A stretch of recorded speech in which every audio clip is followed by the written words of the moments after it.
Chapter 966. The moment movie queen finished her sentence. Bojio's phone rang in her pocket. The unique ringtone made her pause. She whipped her phone out. The caller ID wasn't displayed, but the string of numbers was extremely familiar to her.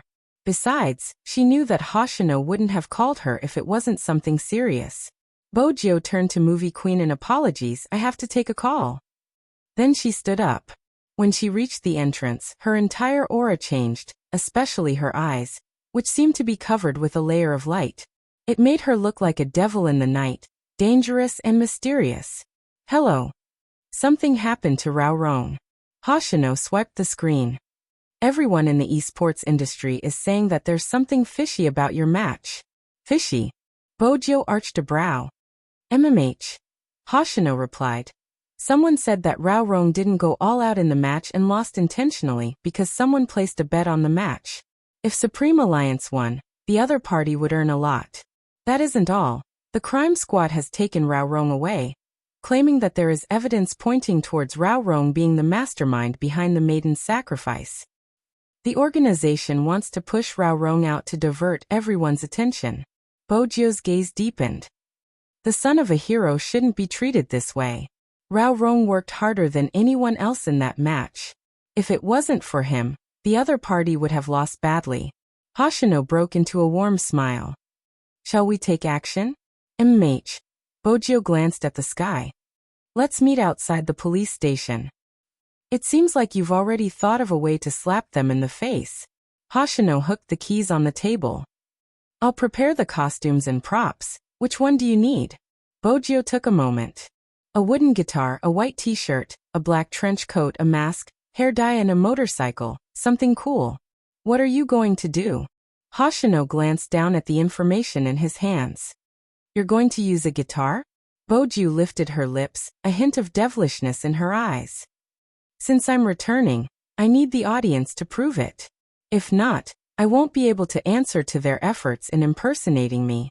You're breaking the rules again. Hoshino's eyes lit up brightly, as though he had been in a daze for a long time. I understand. I'll see you in a bit. See you in a bit.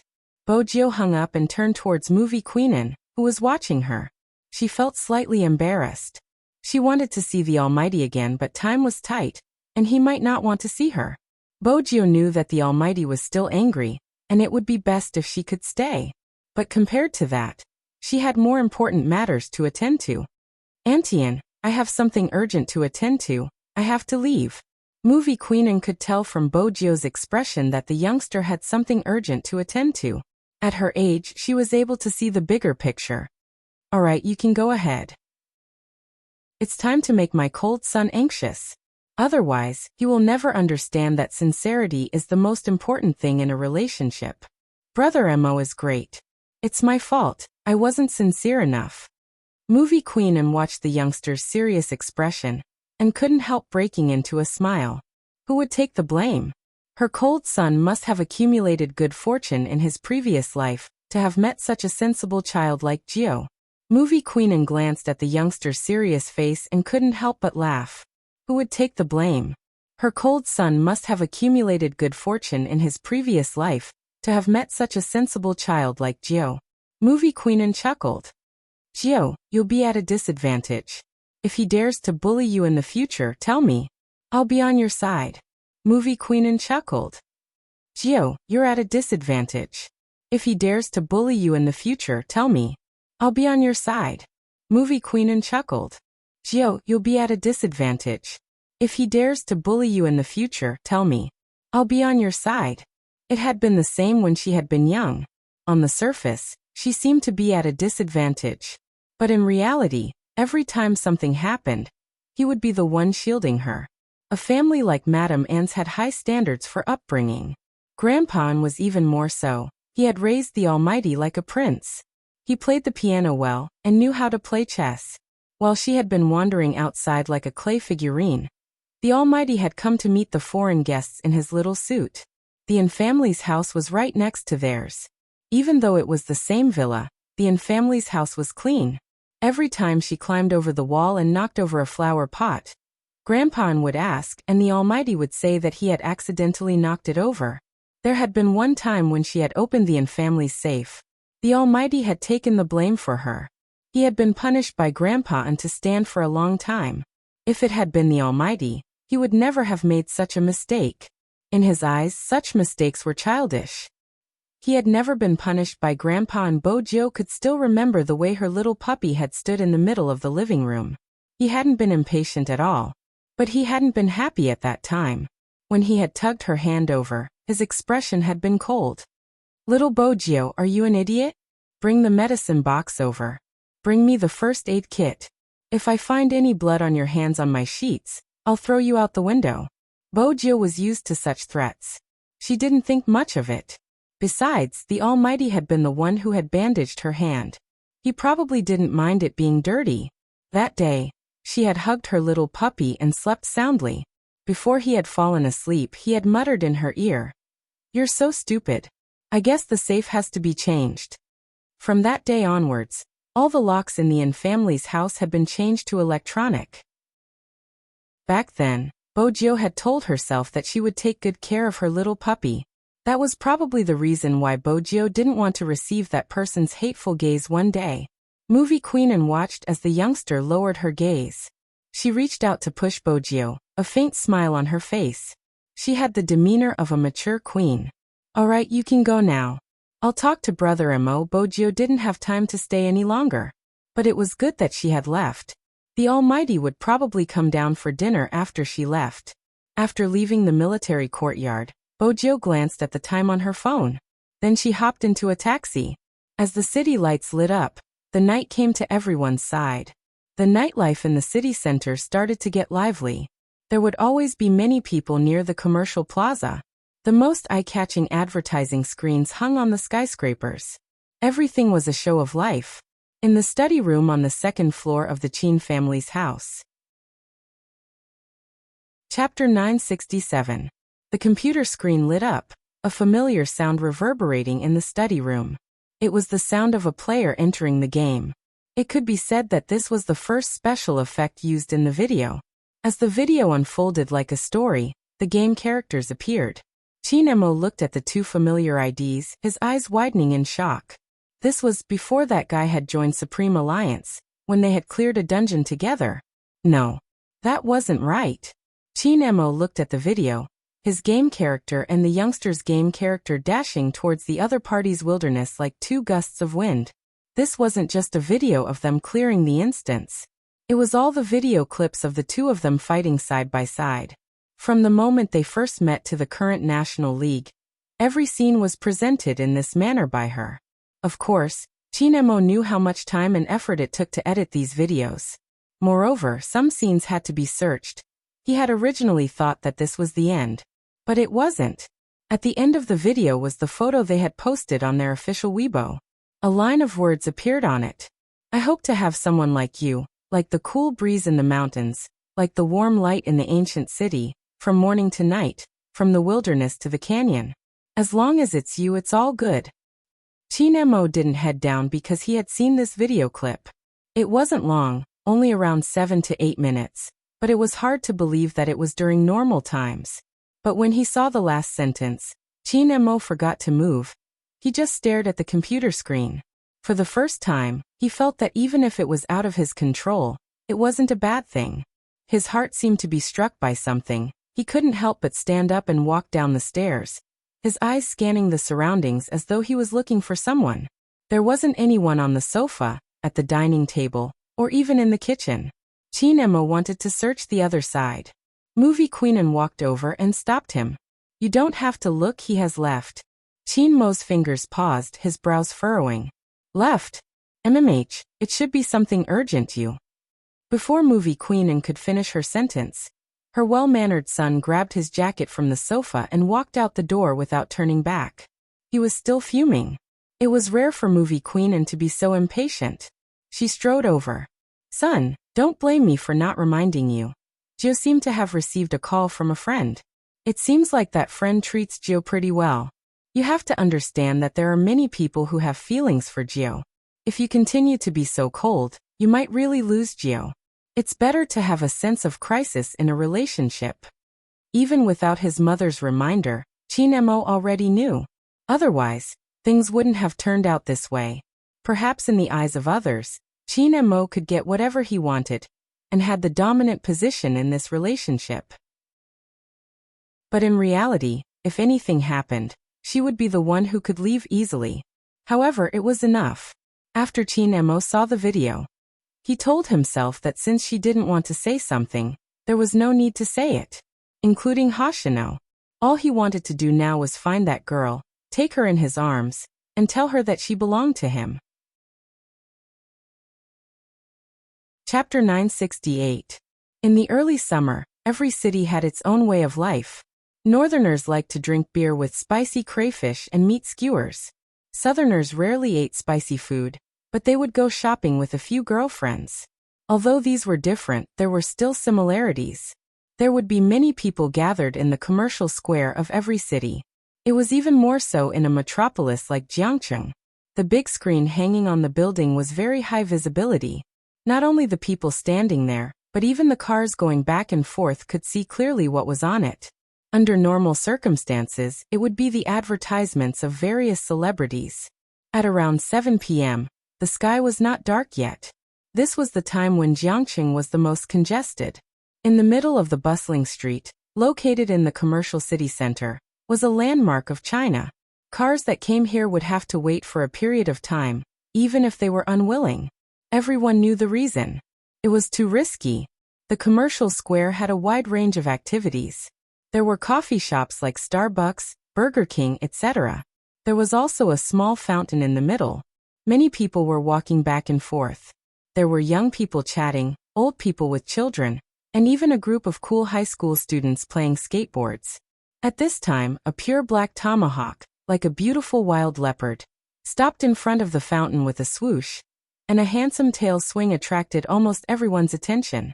In front of everyone was a tall and straight young man. His long legs supported himself by the side of the motorcycle. Then he got off the motorcycle nimbly and took off his helmet, revealing a pair of deep peach blossom eyes. The young man was wearing a black mask, so people couldn't see his face clearly. Even so, just looking at his figure made people's hearts beat faster. So handsome. This was the exclamation of the girls. The guy at the side raised his eyebrows. That car is really handsome. It was a limited edition. How much did it cost? I'm talking about the person. As the girl said that, she turned back to look at the young man who brushed past her. She mumbled, "He's really handsome. He's holding a guitar. Is he going to sing? I want to stay and listen. Aya, why didn't he take off his mask? I want to see how handsome he is. He definitely didn't take it off because he doesn't look handsome wearing it. That's fine too. Leave some room for imagination. What song do you guys think he will sing? That's hard to say. It's coming." The onlookers were all very enthusiastic. After all, the sight of such a handsome young man with his face turned to the side and tuning his guitar was enough to make people stop. Not to mention the equipment the young man had brought. Instead of the usual microphone, he wore something that looked like a headset on his ear. The crooked part was a small microphone. Needless to say, the youngster looked even more handsome with the equipment. Then the young man smiled at the girls who were looking at him. A series of exclamations could be heard. "I can't take it anymore. It's so cool." The young man lowered his head, took out some wires, and inserted them into a small notebook. Just when countless people thought that the youngster was playing a small sound system to make it easier for him to choose the music, the computer screen had actually been split into two parts. This was because the USB drive that was plugged into it had already determined that this was a network intrusion. As for where the intruder was, Bojio glanced over, a smile on her face. Her silver short hair was now black and stuck to her left ear. The diamond earring reflected the lights, glinting like a black gem. His slender fingers moved up and down on the keyboard. His hand speed was so fast that no one saw the codes that appeared one after another on the screen, and the dialogue boxes that kept popping up. It wasn't difficult for her to hack into a commercial plaza, since there was a public network here. There were countless people using the Wi-Fi account. It was easy to create a loophole in the system. In a short 30 seconds, Bojio had broken through the firewall of the shopping mall. From the surveillance room, She controlled the broadcasting rights of the entire plaza. At the same time, she set up many virtual IPs. Bojio wasn't worried that the police would lock onto her. The logic was simple. Anyone in the commercial plaza would be holding onto an electronic product. Regardless of whether it was a phone or a laptop, it would become the originating IP. But she still had to speed up. She was most afraid of going up against the Almighty. Fortunately, Smith was in charge of the crime squad. It's time to greet an old friend. Bojio smiled faintly. She pressed the enter button and hid the dialogue box. She hugged her guitar and straightened her body. This time, Bojio was back to Z's style. She wanted to tell the police that she was here, and that they could catch her if they had the ability. Shall we start? The girls couldn't wait any longer. Bojio tilted her head, making the final adjustments. Her voice rang out. Hey, mate, sound test. He's so cute. You call him cute no matter what he does. It's just a sound test. Are you jealous? You should grow up like him. I'm your boyfriend, not him. What's there to be jealous about? Even though that was what she said, the jealousy in her voice could be heard. The girl smiled sweetly at the side. As more and more people crowded over, Bojio finally lifted her lids. When she looked at them, her clear voice rang out slowly. Use your good morning to accompany me for dinner. Remember to save your thoughts in the piggy bank. I look at the twinkling stars in the sky. I hear the cowherd telling the weaver girl to be brave. When the voice rang out, everyone's eyes lit up. Even through the mask, the charm of the youngster's voice couldn't be suppressed. But, what song is that? It's so good, I've never heard it before. Is the generation gap here? Come over, let your boyfriend explain it to you. You were still in primary school when the song was released. Go, don't disturb me. Perhaps it was because the youngster's eyes were too beautiful. Or perhaps it was because of the gentleness in her clear voice. More and more people stopped. Bojio sang softly, her lips curving up. Aren't you afraid that we are on opposite ends of the earth, watching your greeting? Riding a magic carpet, flying at the speed of light to me. You let me see the North Star and the Cross Star as a companion, without my arm as a pillow. Are you used to it? Your telescope can't see the loneliness of my northern hemisphere. The Pacific Ocean's tides follow the earth back and forth. I'll wait patiently, waiting for the day you reach the shore. When she reached the word shore, she turned and glanced at Hoshino, who was smiling faintly at her. Both of them were wearing masks, but they exuded different auras. If the young man was cool to the point of being devilish, then Hoshino, who was standing quietly in the crowd, was like spring water flowing in the mountains, like a prince. With their chemistry, they just needed a look to start the operation. In that instant, Hoshino broke into a smile, glancing up. There was a loud swoosh. The big screen that was originally playing the advertisement suddenly changed, and a big Z appeared. No, it wasn't just the various screens in the commercial plaza. It was also the same word that appeared on the phones of the people walking in the crowd. Some people who had watched sci-fi blockbusters immediately thought that it was a hacker attack. The entire commercial plaza was in an uproar. Everyone was fiddling with their phones, but the screen was frozen, not moving at all. At this moment, a manipulated voice appeared on the various screens in the plaza. Before I introduce myself, I have to greet my old friend. Smith, I heard that you came all the way from the Fifth Avenue to China just to catch me. TSK, the more you suffer, the braver you become. Even after so many failures, you still refuse to give up. But I'm really annoyed that you mistook me for someone else. The moment this sentence came out, it immediately attracted the attention of the police. The commercial plaza immediately took measures to remove the network intrusion. But when they sat at the service counter, they realized that the computers were no longer under their control. The network attack this time was too sudden, but it didn't affect the normal operations of the shopping mall. It only occupied the screen. But even so, the people in charge of the shopping mall expressed that they had never encountered such a situation before. Usually, large shopping malls like this would have police cars parked nearby. The patrolling policeman reacted quickly, informing the station at the first instance. It could be said that the local police station was busy to a new height that day. Such a case was too unique and had a negative impact. They couldn't handle it properly, so they could only report it to the higher-ups. At that time, Smith was sitting in the interrogation room, looking at Rao Rong opposite him. He arched a brow. "I finally caught you, Z." Rao Rong didn't speak, his hands cuffed. His brows were the same as before, but the corners of his lips curled up, revealing traces of mockery and sorrow. The arrest came very suddenly, and the accusations were overwhelming. Honestly speaking, he didn't mind going in. If his father could be vindicated, he was willing to do anything. But the moment the crime squad charged into the club, he clearly saw that person's gaze had dimmed.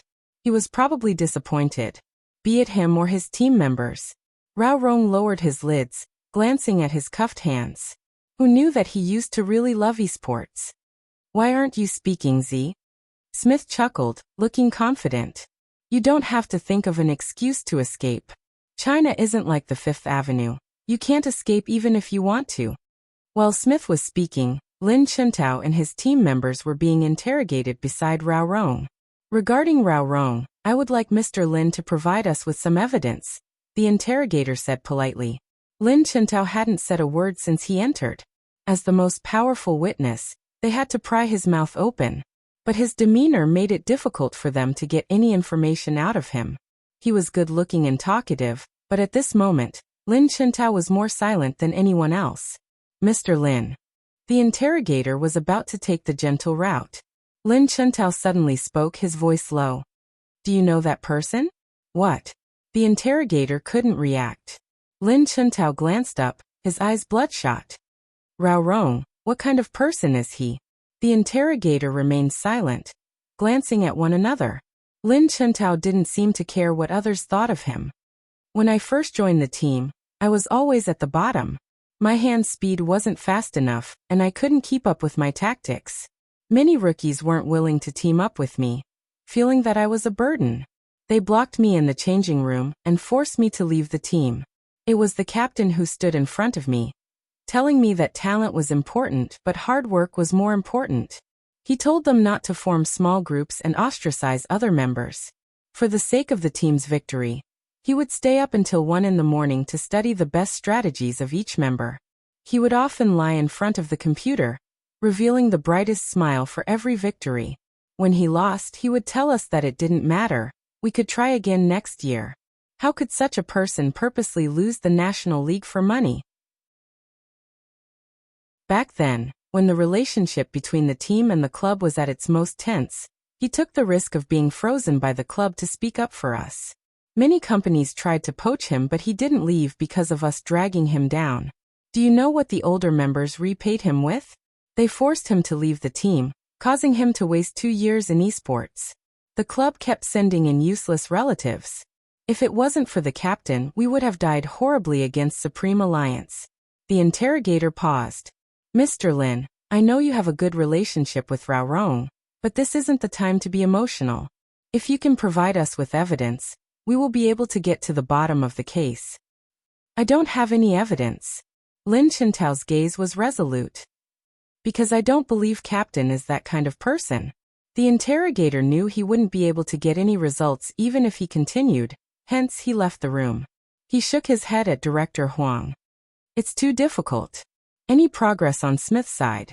Director Huang's heart sank after listening to Lin Chuntao's words. Perhaps it was because of these experiences that Rao Rong had changed, just like his father. Ever since Rao Rong came in, he only said one thing, which was that he was the one who did it. He didn't say anything else. Does that mean he confessed? Yes. It had been a smooth interrogation, but because of that, Director Huang wanted to ask more questions. But Rao Rong's attitude. Director Huang sighed. The person beside him reminded. The higher-ups want to close the case as soon as possible. The maiden's sacrifice has caused a huge impact. The media has heard that the culprit has been caught, and are still waiting for the verdict. Director Huang paced back and forth, glancing at the time on his watch. Call for a press conference. Yes. Chapter 969. Director Huang lowered his gaze. When he saw the live stream, his eyes widened in shock. He snatched the phone over, a single word flashing in his eyes, Z. Smith was still looking at Rao Rong, trying to dig something out when the interrogation room door was slammed open. "I think you should take a look at this." It was Director Huang. Smith frowned, his body stiffening as he bolted upright. "That's impossible. The Real Z is in the city center, the IP address is in the plaza." Director Huang's reaction was much calmer than Smith's. "We have to take action immediately." Smith listened to the voice in the video, the veins on his forehead popping when he heard the word TSK. "It's really him. D***. That's why we caught the wrong person." Director Huang glanced at Rao Rong, turning towards the crime squad members who were still looking at their phones. "Stop looking, hurry up and inform the professionals to lock onto Z's location." Yes. The crime squad had never been in such a mess. Everyone was moving as fast as they could. "Found him." Suddenly, there was news from the technician. Smith's eyes lit up, leaning over. "Where is the exact location of the mall?" "Second floor." The moment the technician said that, he added, "No, that's not right, it's the 6th floor. That's not right either, it's outdoors." Smith grabbed a handful of hair. "Where exactly is it?" The technician wore an earpiece, watching the screen filled with red dots, his voice trembling. That's impossible. How can there be so many IP addresses?" It was harder than ascending to the heavens to identify Z among so many IPs. Smith clenched his fists. D***, he's using this again. "Let me tell you where I am. If you have the ability, come and find me." His arrogance was the reason why the Interpol couldn't stand him. He felt as though he was flaunting his intelligence in front of him. There were so many people in the plaza. Which one was he? Director Huang panicked as well. The video was like a virus, spreading crazily on the internet. Now, there was only one person who had a solution. Director Huang whipped out his phone, dialing a familiar number. "Hello, Qin Mo. The Real Z has appeared." Qin Mo received the call, and was on his way to the Fu family's house. When he heard the last sentence, his fingers paused and his gaze deepened. It was like a vast ocean, making it hard to read his emotions. His handsome face was reflected in the car window. He didn't seem the least bit flustered by Z's appearance. It was as though in his heart, this day would come sooner or later. Qin Mo instructed the driver to turn around while speaking to Director Huang calmly. "Give me a simple explanation of the current situation." The moment Director Huang heard that emotionless voice, he knew he was saved. He explained Z's appearance from start to finish. Chapter 970. Director Huang stilled, muttering, "Why didn't I think of that?" Qin Mo didn't listen to him. He continued, "Arrange for all the police to head to the scene. Z isn't done with his task." "Not done?" Director Huang glared at him. "What else is she trying to do? Our Jiang City's police force is going to be slapped in the face by her."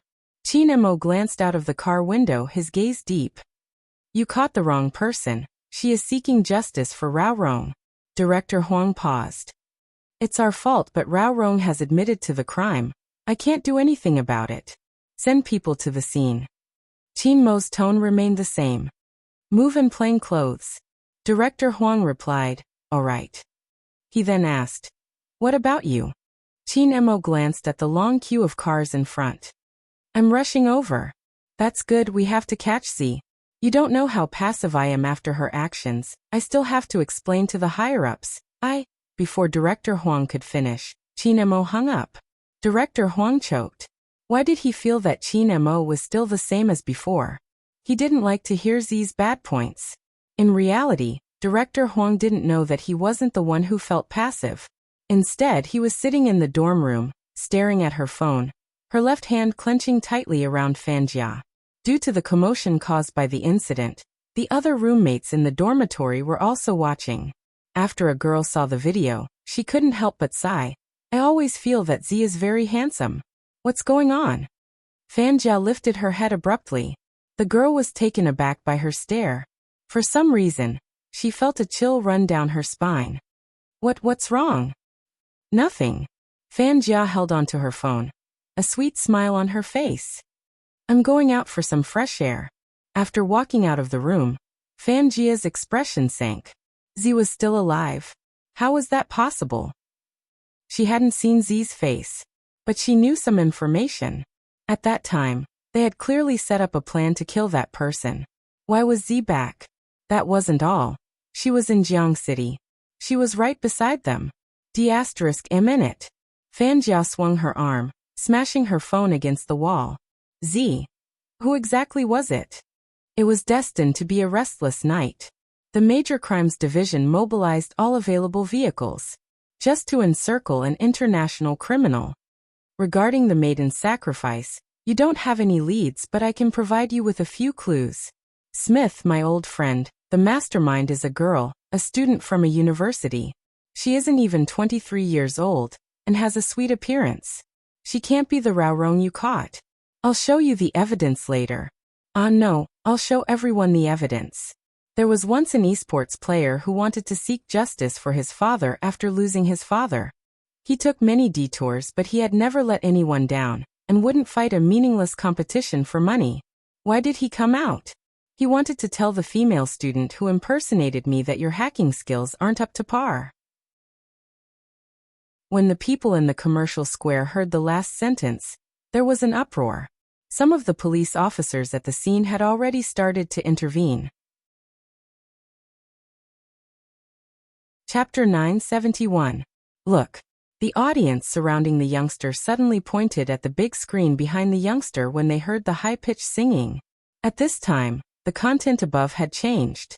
Raorong's side profile appeared on the screen along with his father, a hero who wanted to report corruption but was silenced. The photo looked old because Raorong was obviously different back then. He was very young. Pieces of evidence were displayed in front of everyone through the video. It was like a 2-minute film. But this movie actually existed in real life.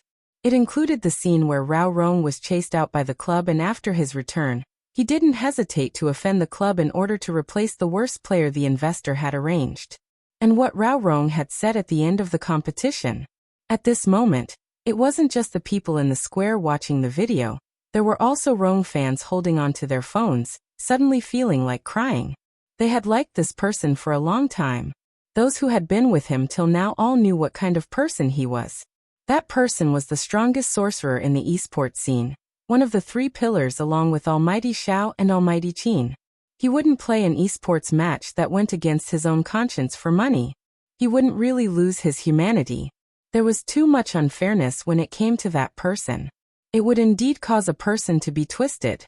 Perhaps it was because he had such a father. That was why he could survive in the cracks. But at the same time, someone had let down his youth. At his peak, his family had been ruined and he had been in such a state for over a year. He was someone who loved esports so much. Do you still remember the youngster who had stood in front of his teammates when he first debuted, wearing his uniform and smiling? That scene had been in the past for too long. For a long time. Why didn't they see the almost extinguished light in that person's eyes when he appeared again? What exactly did he go through to become the complete opposite of what he had been in the past? He had been maliciously suspected, expelled by the club, betrayed by his teammates and robbed of his glory. However, even so, in the end, he hadn't done anything that went against his conscience. He had wanted to redress his father's grievances, going against the organization, but he hadn't executed the organization's orders. It was because he had told himself that he would only punish those who deserved to be punished, and not the innocent. In the face of some pointed evidence, he couldn't deny it, because if he did, his father would be wronged for life. When everyone saw the final scene, not only the ordinary people, but even the members of the key case investigation unit, who were still on duty, stopped in their tracks, their eyes red. Raorong's father had brought them along. President Qin. Not far from the commercial square, a Land Rover was still queuing up to enter the parking lot. The driver looked at the screen in the distance and couldn't help but turn to look at his young master. Qin Mo's eyes were also on the words on the screen and the old photos. Then he pushed open the car door, held the metal bar in front of him with one hand, and jumped over. His black trench coat drew an arc in the wind. The driver opened his mouth, but didn't know what to say. After all, the young master's appearance just now was really handsome, very different from his usual self.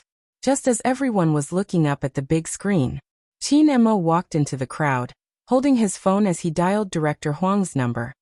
There's no need to search inside, Z is outside. Director Huang, who had already entered the mall, was confused. Outside? How do you type on a computer outside? You have to ask Z. Qin Mo replied faintly. Qin Mo's voice was calm.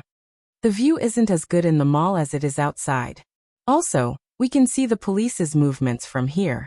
Get our men out and move quickly, because Z is already wrapping things up. Director Huang widened his eyes. Wrapping things up? The video on the screen is still playing. How can it be wrapping things up? Z's network attack can be delayed. Qin Mo walked through the crowd, his eyes sweeping past the people that walked past him. Then he headed towards the fountain. You can ask Smith about this.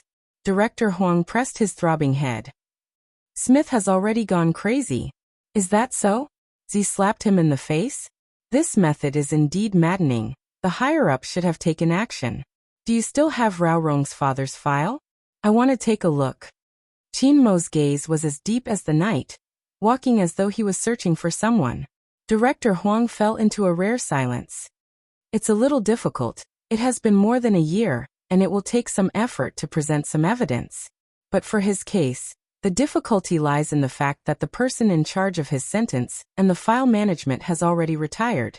Some of the information has also been lost, making it difficult to reconstruct the situation. Which means someone has tampered with the file. Qin Mo's voice sank. Then check who he wanted to report back then. The information has been lost and there must be an internal problem. At this point, Director Huang understood that the person they were looking for was most likely someone with a high position and authority. As for how high this person's authority was, Director Huang glanced up at the screen. To be able to bury a grievance for such a long time without even seeing the light of day, it had to be someone in charge. Director Huang's heart couldn't help but tremble. If it wasn't for Z's video, the grievance would never have been known. Z, the evil hacker, had chosen to use such a method to make a comeback. Was it to let everyone know the truth? Director Huang's body trembled. When he looked at the screen, his expression changed. This was Z's intention?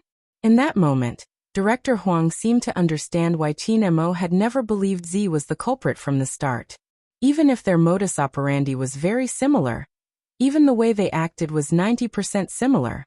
But in terms of intention, it was worlds apart. Z was using a hacker's method to do the same thing. To cry out for justice.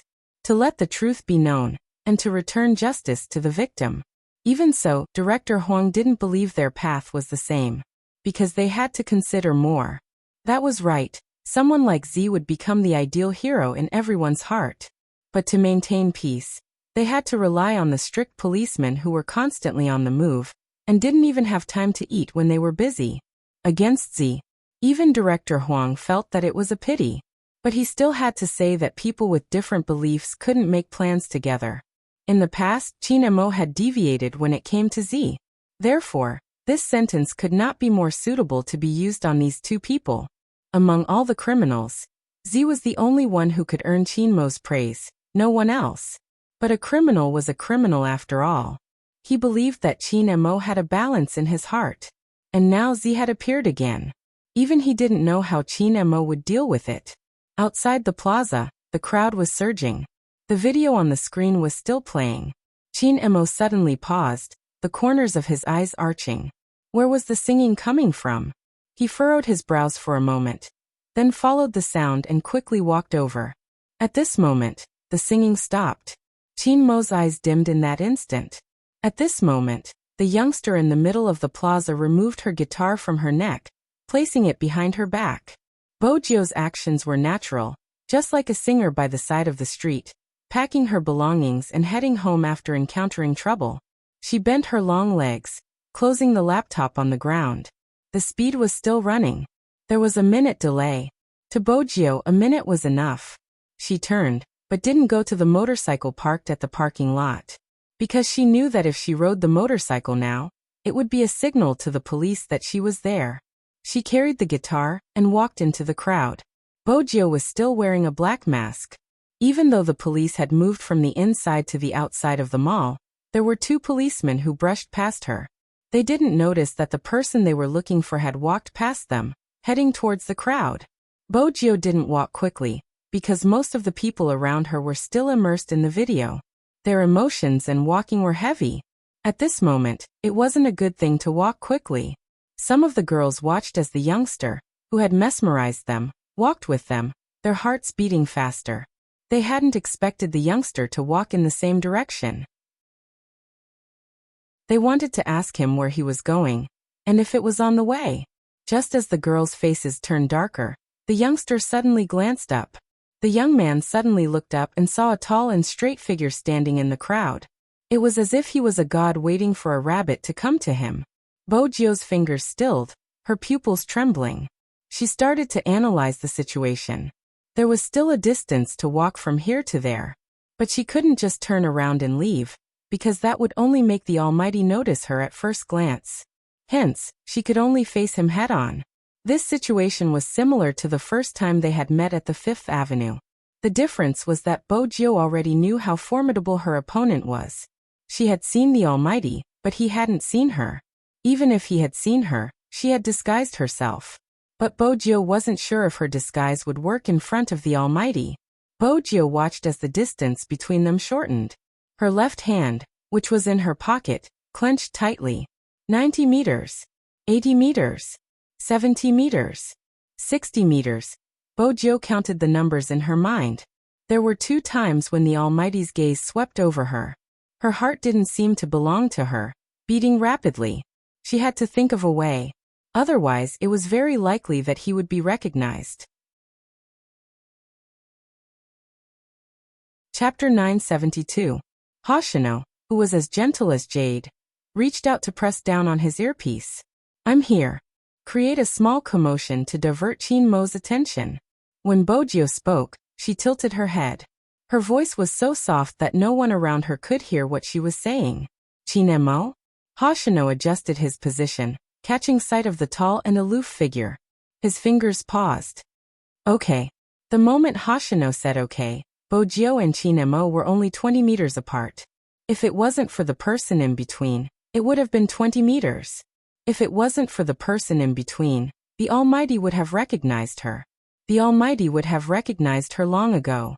Even the ticket seller at the cinema hadn't been able to escape the Almighty's sharp observation. This time, even Bojio wasn't sure how high her chances of escaping were. But wouldn't it be more exciting this way? The youngster curled her lips into a smile. Listening to the discussion about her behind her, she suddenly paused and turned her head back. The black mask covered most of her face, but her voice was gentle and a little low. "You guys seem to like the song I sang just now." The girls' hearts started racing. They looked at the youngster's beautiful eyes, feeling as though they were being sucked in. What was this? She was suddenly being hit on by a pretty boy. And it was the pretty boy they had been trying to get his contact details. "MH, why aren't you speaking?" Bojio tilted her body. Even her shoulders were a little low. After all, with her height, she had to lower herself if she wanted to listen to a normal girl's words.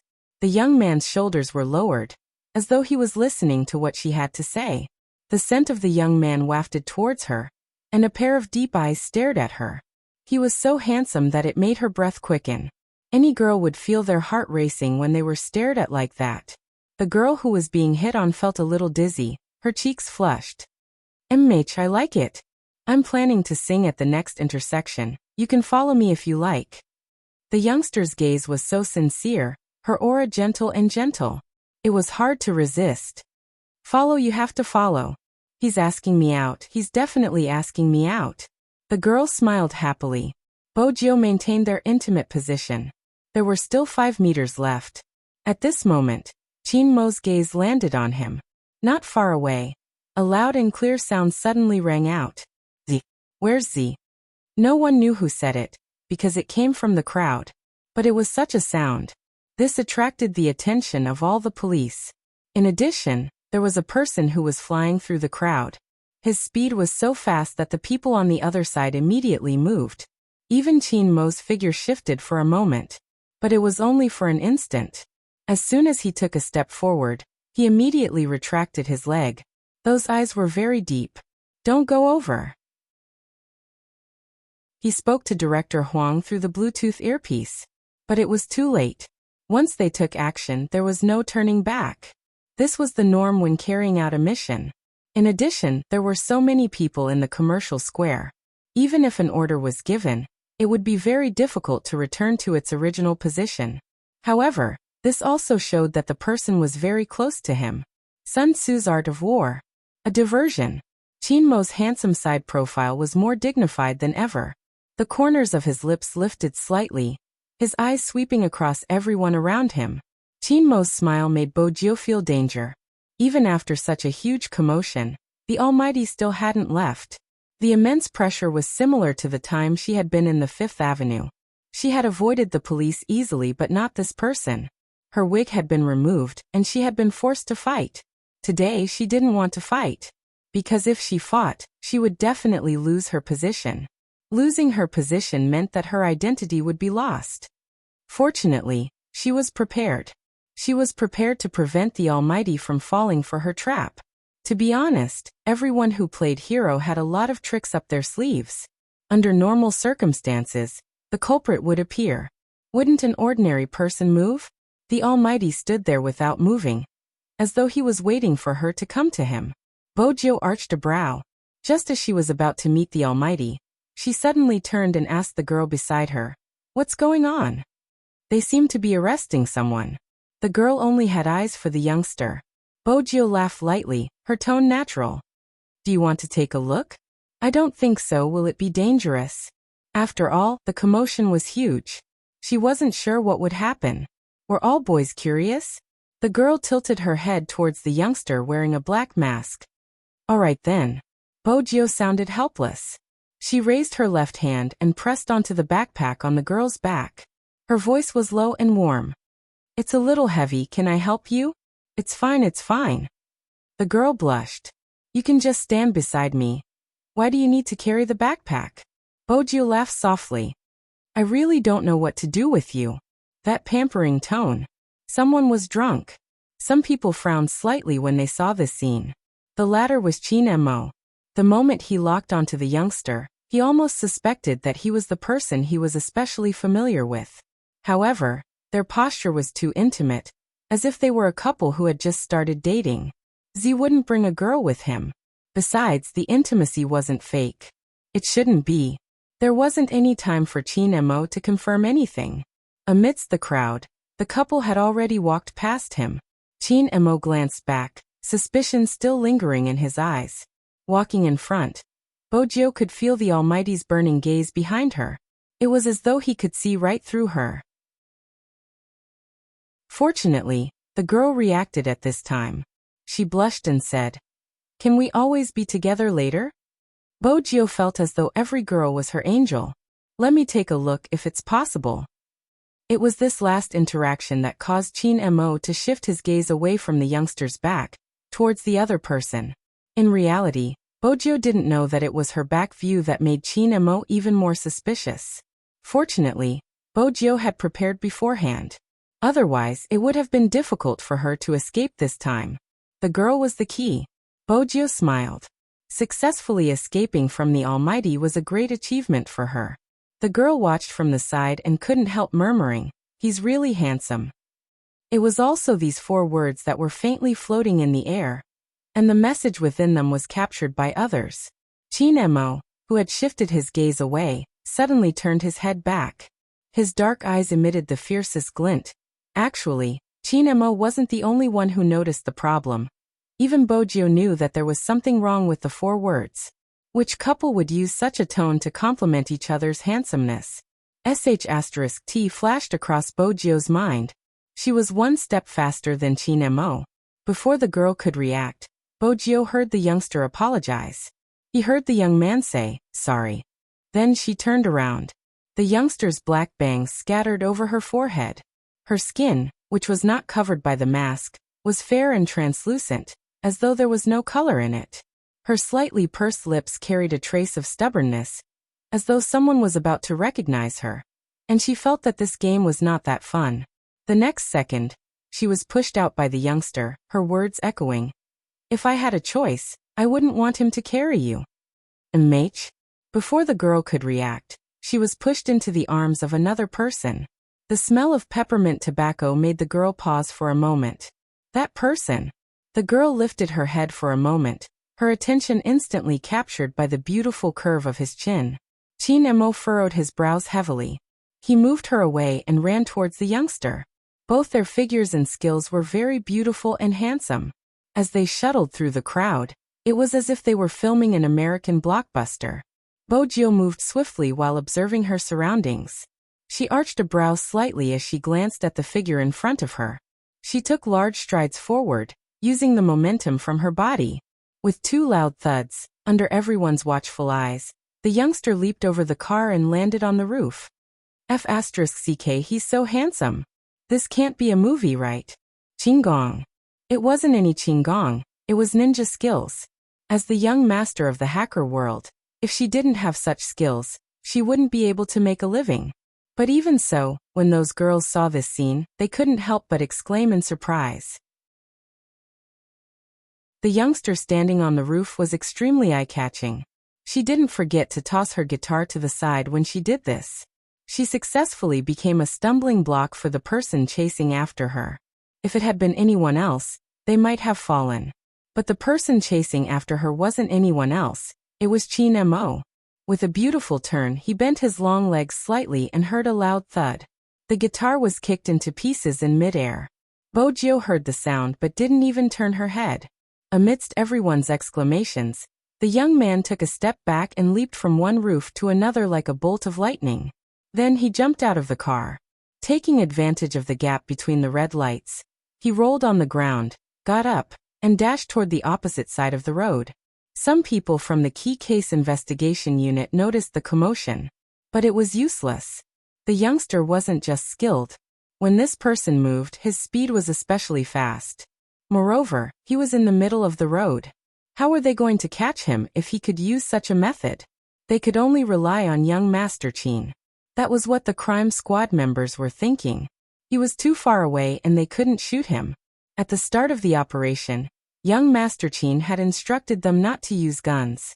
But even if they had guns, they wouldn't be able to aim. The youngster's mobility was too strong. She didn't leave the crowd. It wasn't easy for them to shoot. It was the same even when she barged into the crowd.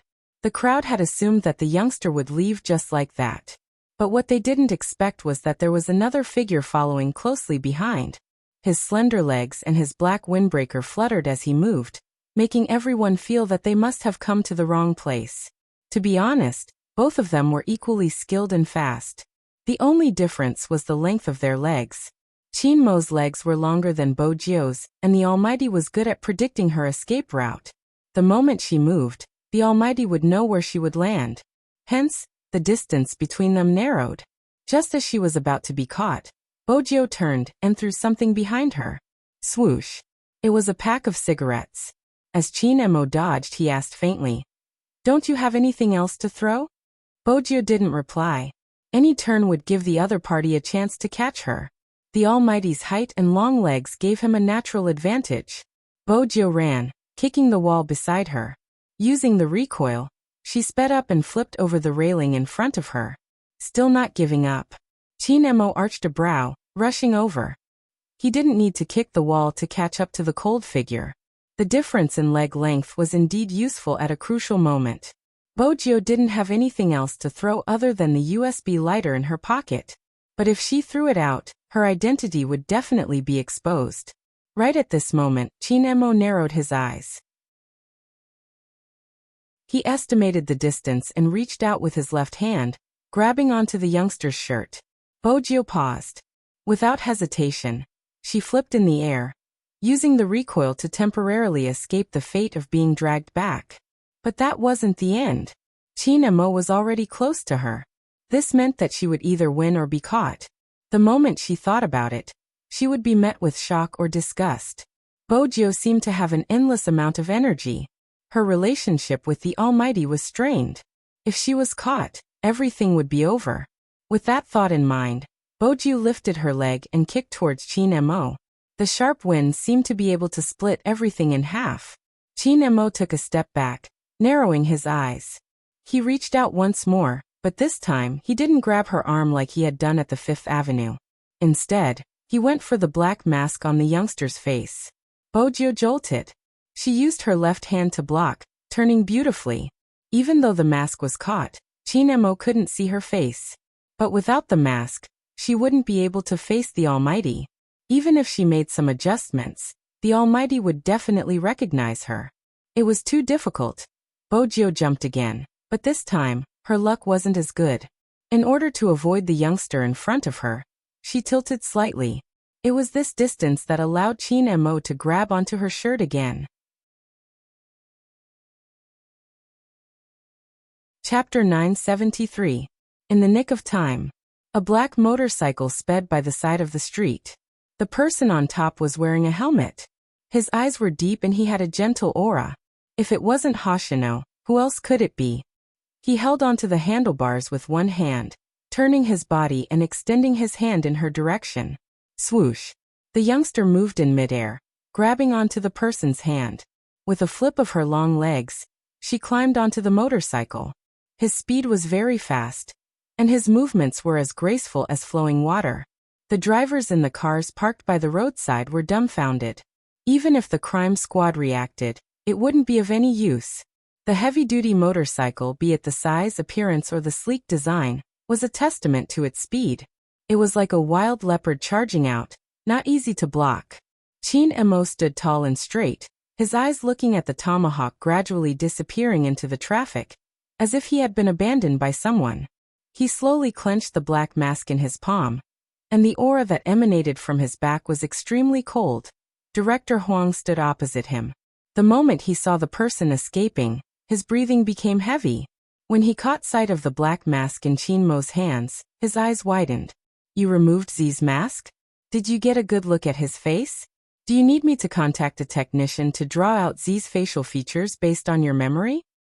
I didn't see him. Chinemo glanced up, replying calmly. Director Huang froze on the spot. Young Master Qin's gaze sent chills down his spine no matter how he looked at it. Cough. Director Huang started to reflect. We didn't think things through. We didn't expect this to happen. Z is indeed a thorough person. He gave the thieves nearby a sum of money and instructed them to flee upon receiving orders. I've already questioned the one we caught. He doesn't know Z's face. He only gave a rough description of his height and clothing. The person you were chasing just now is him. The rest of the clues are pitiful. Chinemo glanced at him. Start with the motorcycle. Director Huang was confused. They wouldn't be able to find anything from the license plate. It's a limited edition tomahawk. There aren't many in the country, checked the owner. Chinmo's voice was calm. Before Director Huang could reply, his phone rang. The call was from the higher-ups. The tone of the call was not particularly good, and carried too much emotion. Have you caught him? The culprit is skilled. We have to continue the investigation. Director Huang wiped his sweat as he spoke. His tone turned stern. You should be aware of the impact of this matter. It was such a public occasion, and the mall was hacked, but the crime squad couldn't do anything about it. Director Huang, isn't it time for you to reflect on the crime squad's capabilities? We need to give the people an explanation, and even more so, we need to give an explanation to those who have been affected by this incident. Director Huang paused before replying. I understand. I don't need to say anything else. Even if what Z did wasn't a heinous crime, there are some problems that need to be solved in a proper way. What would the public say if a hacker found out about the unjust case from years ago, and the police knew nothing about it? What will the higher-ups think? Director Huang inhaled deeply. Secretary Liang, I understand what you're trying to say. I don't really care about what the higher-ups think, but there are some unjust cases that should be uncovered by our own people, otherwise, it would be too much of a slap in the face. Secretary Liang frowned, but before he could speak, Director Huang added, there are still some loose ends to be done. Director Huang added, there are still some loose ends to be done. I don't think the most important thing now is to find Z.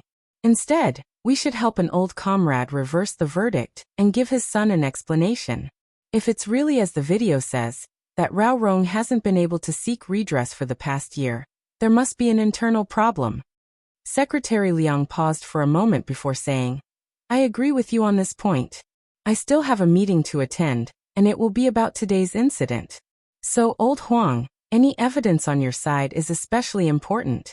I've already submitted a proposal to deal with this organization. We will work with the United Nations Interpol, and the military will also send people over. They should be in Jiang City by now, and they will work together with the Key Case Investigation Unit. That's all for now. Director Huang listened to the other end of the call. He glanced over at the commercial plaza. The screen had switched back to the advertisement. It was as though the video hadn't existed. But it wasn't non-existent. The video had already spread online. With such a huge influence, it meant that Rao Rong's father's case had to be retried. And this time, no one dared to obstruct the retrial. With that in mind, Director Huang felt comforted. He finally understood what it meant to borrow the power of the masses. With the supervision of the masses, some matters would be sped up. But at the same time he had witnessed Zi's true terror. Fortunately, she had only exposed the truth and hadn't used her power for anything else. But did she come to China because someone had impersonated her? Director Huang couldn't help but ask Qin Mo. Qin Mo retracted his gaze, stuffed his left hand that was holding the black mask into his pocket, his voice indifferent. Perhaps. What did he mean by perhaps? Director Huang wanted to continue, but Qin Mo boarded the Land Rover. Qin Mo boarded the Land Rover parked by the roadside. Before he closed the door he added, the outcome of Rao Rong's father's case is crucial. Rao Rong will only tell the crime squad after finding the person who framed his father. Director Huang frowned. Shouldn't he cooperate with the investigation now? He won't. Qin Mo glanced at Director Huang, his expression calm. Because he doesn't trust the police. Director Huang shook his head. How did he become like this? After being hurt so many times, a person has to change. Qin Mo arched a brow, as though he was stating a fact. Around that year, he believed but realized he was hurt even more. If it wasn't out of hatred, no one would be foolish enough to get involved with a criminal. Director Huang clenched his teeth. This matter was more troublesome than he had expected. If they didn't investigate further, Rao Rong would probably hate them even more. It wasn't going to be easy. There's one more thing. Qin Mo glanced up, a glint lingering in his eyes. There are some things he didn't say, because he wanted to say it during the trial. He was worried that if he said it now, the person who framed his father would have a way to avoid it. You should think about who in the internal department would have that ability. Director Huang froze. He had thought about the conditions Qin Mo had mentioned. It seemed like it was time to take this issue seriously. The Land Rover drove off. The chauffeur sat in the front and wanted to drive straight back to the courtyard. But he heard his young master's voice from behind. Turn left. Turn left? Where was he going? The chauffeur didn't dare to ask. Qin Mo sat in the back seat, glancing at the black mask in his hands. He whipped out his phone and dialed a number. Chen Xiaodong heard the sound in the living room and immediately picked up the phone. Hello, Fu family. Chen Xiaodong. Qin Mo's voice was faint. Chen Xiaodong felt his head go numb. Almighty Qin. It's me. Qin Mo's tone didn't change. Get your young master to the phone. Chen Xiaodong exclaimed. My young master isn't home, he moved to the school. Young master Qin. Why don't you call him? School. Inexplicably, Qin Mo felt as though he had heard wrongly. However, his smart judgment told him that he hadn't heard wrongly. His voice suddenly turned cold. Which school? Chen Xiaodong thought it couldn't be. What kind of world was Almighty Qin living in? He didn't even know about school. He moved to the male dormitory and only comes back on Saturdays. It would have been better if Chen Xiaodong hadn't explained. Qin Mo wouldn't have such a strong image. The moment he explained, his gaze deepened. He tightened the mask in his hands and knocked on the car door. The sound didn't just startle the chauffeur, it also confused Chen Xiaodong. What was going on? The chauffeur sat in the front, watching his young master's cold and handsome face. Someone was going to be in trouble today. Indeed, someone was going to be in trouble. Fan Jia had never expected things to turn out this way. Z. The person who should have died a long time ago. How could she ruin her plans to such an extent? She had to make preparations to retreat. But she wasn't willing to leave just like that. Perhaps there was another way. Fan Jia narrowed her eyes, trying to maximize the benefits she and her partner could get. As long as someone warned Rao Rong, he wouldn't say anything. Come to think of it, even if she didn't warn him, with Rao Rong's intelligence, he wouldn't go all out. Rao Rong didn't know who killed his father. She was the only one in the know. If she exposed it, it would be a secret forever. There was no information, no files, even the judge had retired. The case had been in the past for so long, it wasn't easy to investigate. Besides, a truly powerful person wouldn't kill someone personally. Of course, they would do it from a higher position. Unless there was a thorough investigation, it wouldn't be easy to find out who the culprit was. Rao Rong was well aware of this matter. Before the culprit surfaced, he wouldn't say much. Besides, even if Rao Rong leaked her information, it wouldn't be the same. She wasn't the same as when she had met him. It was just that she had lost some information. However, some information was indeed fatal to her. Hence, she had to make some preparations. Fan Jia clenched her fists. The main point was the information released by the person who was supposed to be dead. How did he know which school she was in, and how did he manage to deduce her current identity? Her brother was right. If she wanted to get what she wanted, she had to get rid of Z first. Previously, she had used Qin Mo. Even though it hadn't been successful, it had been effective. But this time, since Qin Mo had lost a portion of his memory, didn't that mean that the chances of success would be much higher? Besides, those people didn't want Qin Mo to have any contact with Z. Everyone hoped that he could think rationally and without any emotions, right? In reality, Fan Jia still couldn't understand why he treated Z differently. However, this difference made her want him even more. Fan Jia? Fan Jia? The voice beside her snapped Fan Jia back to her senses. What is it? We are going to meet at the school gates. Do you want to come? Sure, wait for me to go get something. At times like this, she had to act as she usually did. Even though there was a temporary setback and the plan had to be delayed, it didn't mean she didn't have a chance of winning. Fan Jia pushed the door open and entered the dormitory. She dialed a number. Rao Rong has betrayed us. Either the crime squad won't be able to find anything, or he will shut his mouth forever. It will be easier for you to take action. The person on the other end inhaled deeply. Are you crazy? Why are you taking such a risk? Do you know how strict the investigation is? No matter how strict the investigation is, as long as there is no evidence, you won't be able to get a verdict even if you are suspected, right? Fan Jia narrowed her eyes. Besides, it was that person's idea to make Rao Rong's father disappear. With him protecting you. What are you afraid of? Do you know when he will stop protecting you? Even if you don't do anything and wait for the internal investigation, that person will have no choice but to separate from you in order to protect himself. Back then, the cleanup was done so cleanly, even if there is any information left, it won't be found out. You can either attack or wait for your death. Think about it carefully. A middle-aged man in uniform stood in the corridor, his forehead covered in a layer of sweat. Ever since he had seen the video, he had a feeling. He couldn't hold on any longer. What are you standing there for? Hurry up and enter the meeting. Yes, I'm coming. The man looked at the back of the person in front of him, and the girl's words kept echoing in his mind. She was right. Either he caused a commotion, or he would be cut off. Instead of being passive, he might as well take the initiative now. It was a huge meeting with the leader in charge. The entire process was carried out in secret. There was a change in the weather.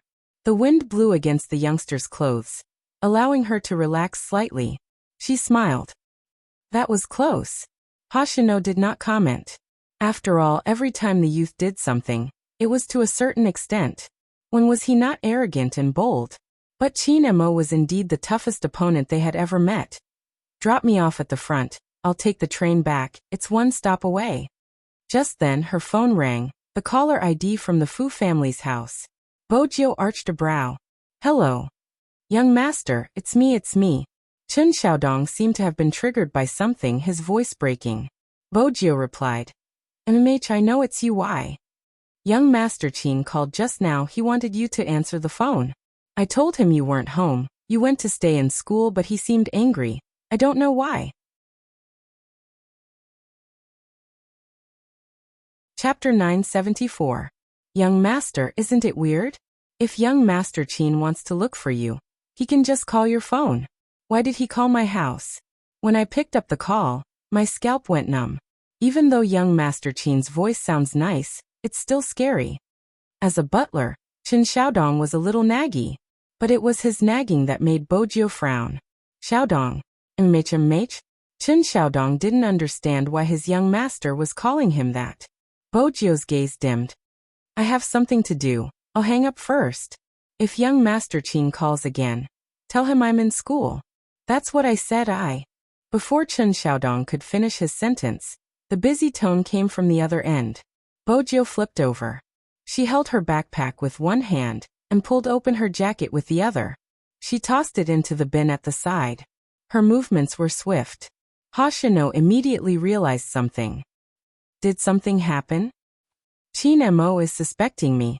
Bojiu paused. He suspects that I'm the one in the plaza. Hoshino's gaze stilled. Do you want to leave? Bojiu glanced up and shook her head, her voice low. The National League hasn't started yet. I'll leave after Supreme Alliance wins. Hoshino watched the youngster. After a long moment he said, I'll arrange a special passage to prevent any difficulties. Mh. Bojiu swiftly changed her appearance, leaving only her hair. She couldn't do it here. She had to return to the dormitory and create an alibi. There was one more thing she had to do. She had to reach school before the Almighty. Bojiu glanced at the main road, turning towards Hoshino. Head from the east, leave the car at an area with many stolen cars and hail a cab back. All right.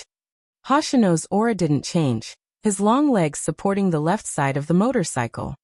Be careful, if we're discovered, we'll head back to Fifth Avenue. Bojiu nodded, rushing into the subway station.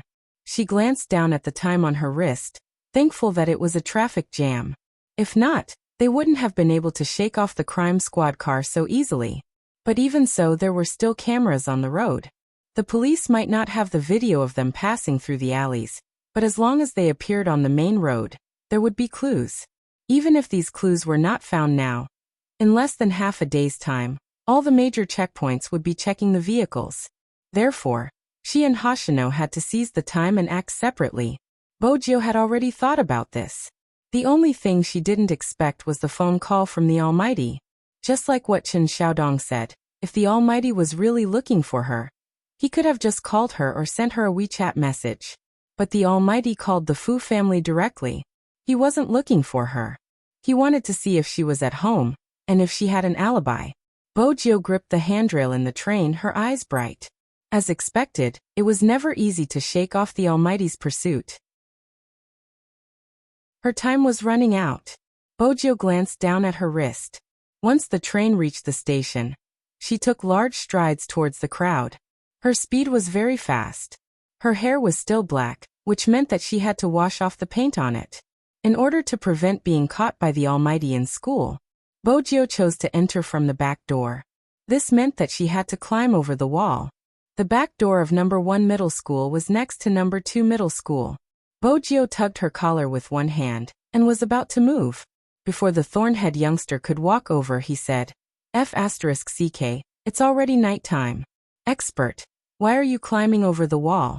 Aren't you afraid of being caught by the headmaster?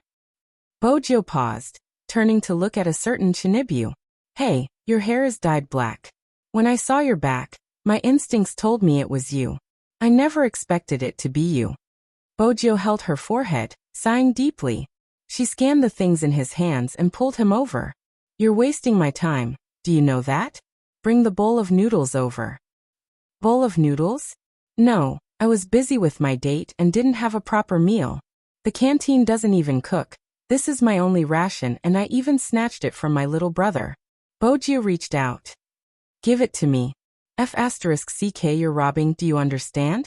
Is it a trend for good students to rob bad students? Bojiu didn't care what he was yelling at the back, grabbing his lunchbox. She used one hand to support herself against the tree trunk and took large strides, climbing up the wall. She stood there and jumped down. Her movements were fast and suave. The boss of number 2 middle school, who had wanted to snatch his bowl of noodles back, hesitated. In the end, he decided to buy another bowl since his skills weren't as good as the other parties. If he climbed over the wall and lost, it would be embarrassing. He was someone with a girlfriend now. He had to take care of his image. Bojio walked quickly, especially when night fell. She was like a silent shadow. When she appeared in the dormitory, the two roommates who had skipped the night revision session and were playing poker were shocked. "Boss, why are you so quiet when you walk?" "Ah, your hair." Bojio glanced at them and said, "If Almighty Chin asks later, tell him I've been in the dormitory the whole time and never left, understand?" They didn't really understand.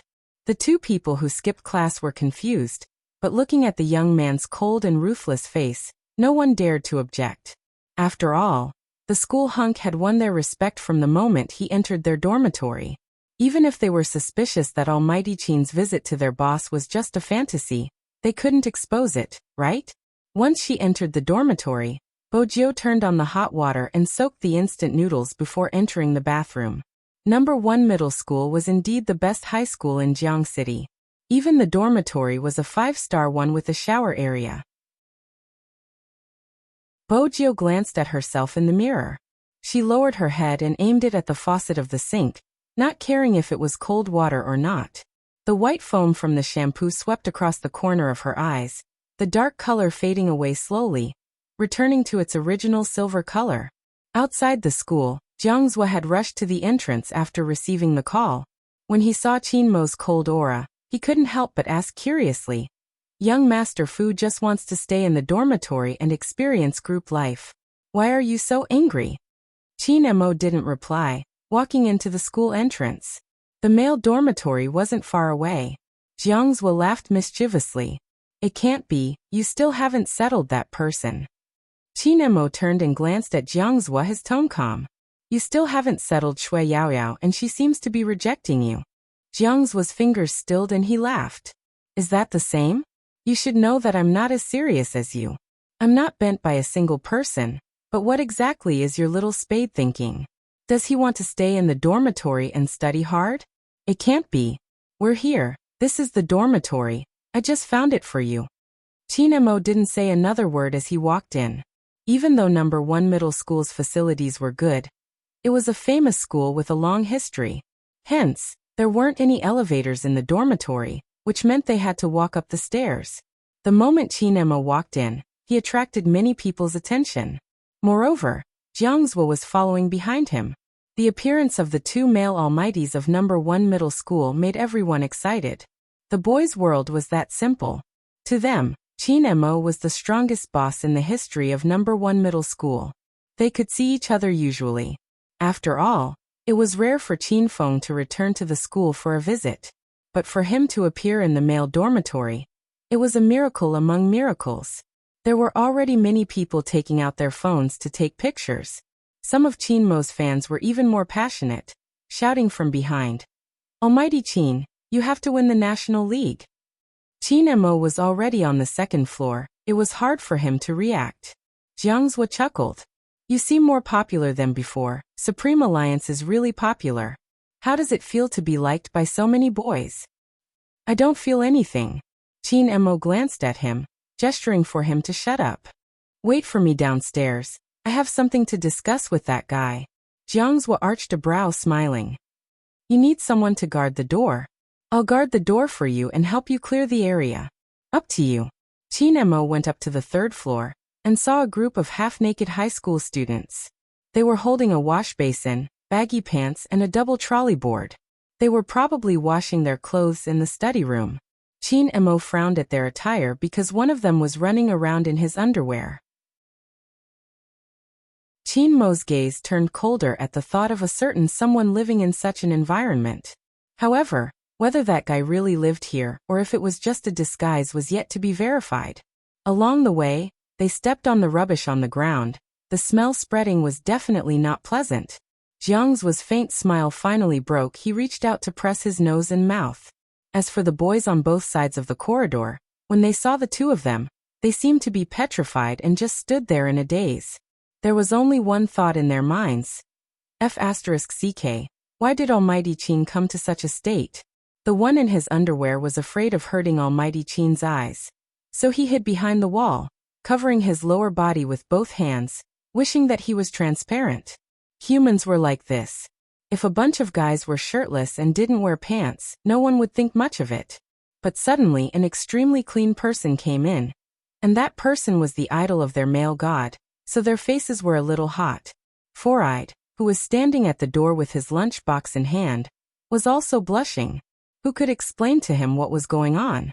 Why did Almighty Qin stop in front of their dormitory, stuffing one hand into his pocket and arching a brow at him? Even though he didn't want to admit it, as a man, their heights weren't just a little different. Knock on the door.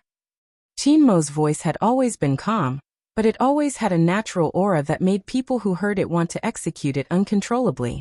Four-Eyed turned and knocked on the door silently. Honestly, no one in the dormitory could hear him knocking on the door. Four-Eyed felt that young Master Qin's presence made it harder for him to enter the room. Usually he would just kick the door open. That was the correct way to enter the dormitory. He was so refined, but he really didn't. Jiangzhou could ease the atmosphere. Isn't it night self-study session? There are many people back. It hasn't been very strict recently. Boys after all. Four-Eyed chuckled, his eyes drifting over to Almighty Qin's cold and indifferent side profile. Someone should have opened the door. It was fine if he skipped class, but didn't he know how to come out and get his food? Since Qin Mo and Jiangzhou were standing there at the same time, room 419 became the focus of attention in the corridor. They had a premonition that the dormitory was going to be popular. First the school hunk moved in and now young Master Qin. In the past, they wouldn't have imagined this. The four-eyed man didn't feel much pressure. Under the piercing glare, he took a deep breath and knocked on the wooden door 3 times. F***CK, who is it? I'm still playing games. It should be Four-Eyed. Our food is definitely here. Hey, that's good. The man opened the door as he spoke. You really are Four-Eyed. Come, let me see what you bought. What 2 words? The man couldn't finish his sentence. What was with Almighty Qin and young Master Jiang beside him? All of a sudden, the man was reminded of his new boss's words. He turned his head and opened his mouth. He wanted to ask his new boss to come out of the bathroom, but unexpectedly, the youngster was already sitting in front of the wooden table. His hair seemed to have just been washed as it was still dripping water. His back was facing him, his head lowered as he fiddled with a bowl of instant noodles, seemingly waiting for it to be cooked.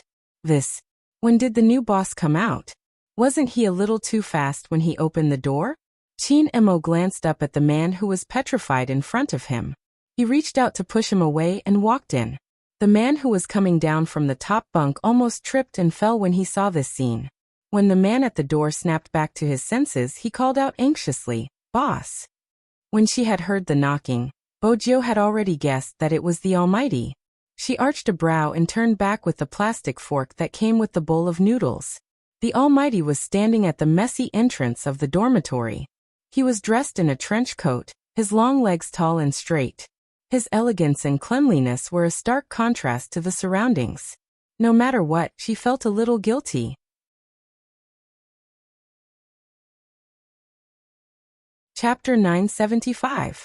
Qin Mo watched as the youngster's silver hair dripped with water, her expression unguarded. Her gaze was as clear as ever, as though she didn't know anything. Qin Mo took a step forward. The person who almost fell from the upper bunk hurriedly retracted his hand, burrowing into the blanket. It was a pity that he had to cover his upper body in the summer. Bojiu could feel the oppressive aura inching closer to her. She didn't know if her roommates would believe her if she told them that the Almighty was bored and wanted to play with her. All of you leave. This was Qin Mo's first sentence, his faint voice tinged with coldness. Although it was only 6 words, it made the backs of the other 3 people in the dormitory stiffen. They looked at each other, quickly packed up their things, and stood in the safe area. The so-called safe zone was the place beside Jiangzhou, who had a faint smile on his face. It seems like we've disturbed them. Jiangzhou patted one of their shoulders. Let's have a smoke outside. The person nodded. What else could they do? They couldn't defeat young Master Qin. Besides, young Master Qin looked like he wanted revenge. It wasn't because they didn't have a collective sense of honor. It wasn't because they didn't want to stand on their new boss's side. Even if they were to make a move, they would just be adding to young Master Qin's side. Wait a minute. Qin Mo turned, his gaze sweeping over the three of them. She has been here the entire time, she hasn't left. Ah. Bo Jiu heard the exclamation, her heart sinking. Fortunately, Four Eyes was more reliable. He pushed his spectacles up and tried to remain calm. No, she has. Boss even showed his face in class and bought a bowl of instant noodles. Bo Jiu smiled faintly. This was the perfect excuse. As expected, those who were well-educated were better at lying. As expected of the weirdest student in their dormitory. Qin Mo glanced at Four Eyes, his gaze shifting towards the other two. That fleeting gaze made him chuckle coldly. Is that so? Yes, Almighty Qin, you don't know how hard it is to persevere at night.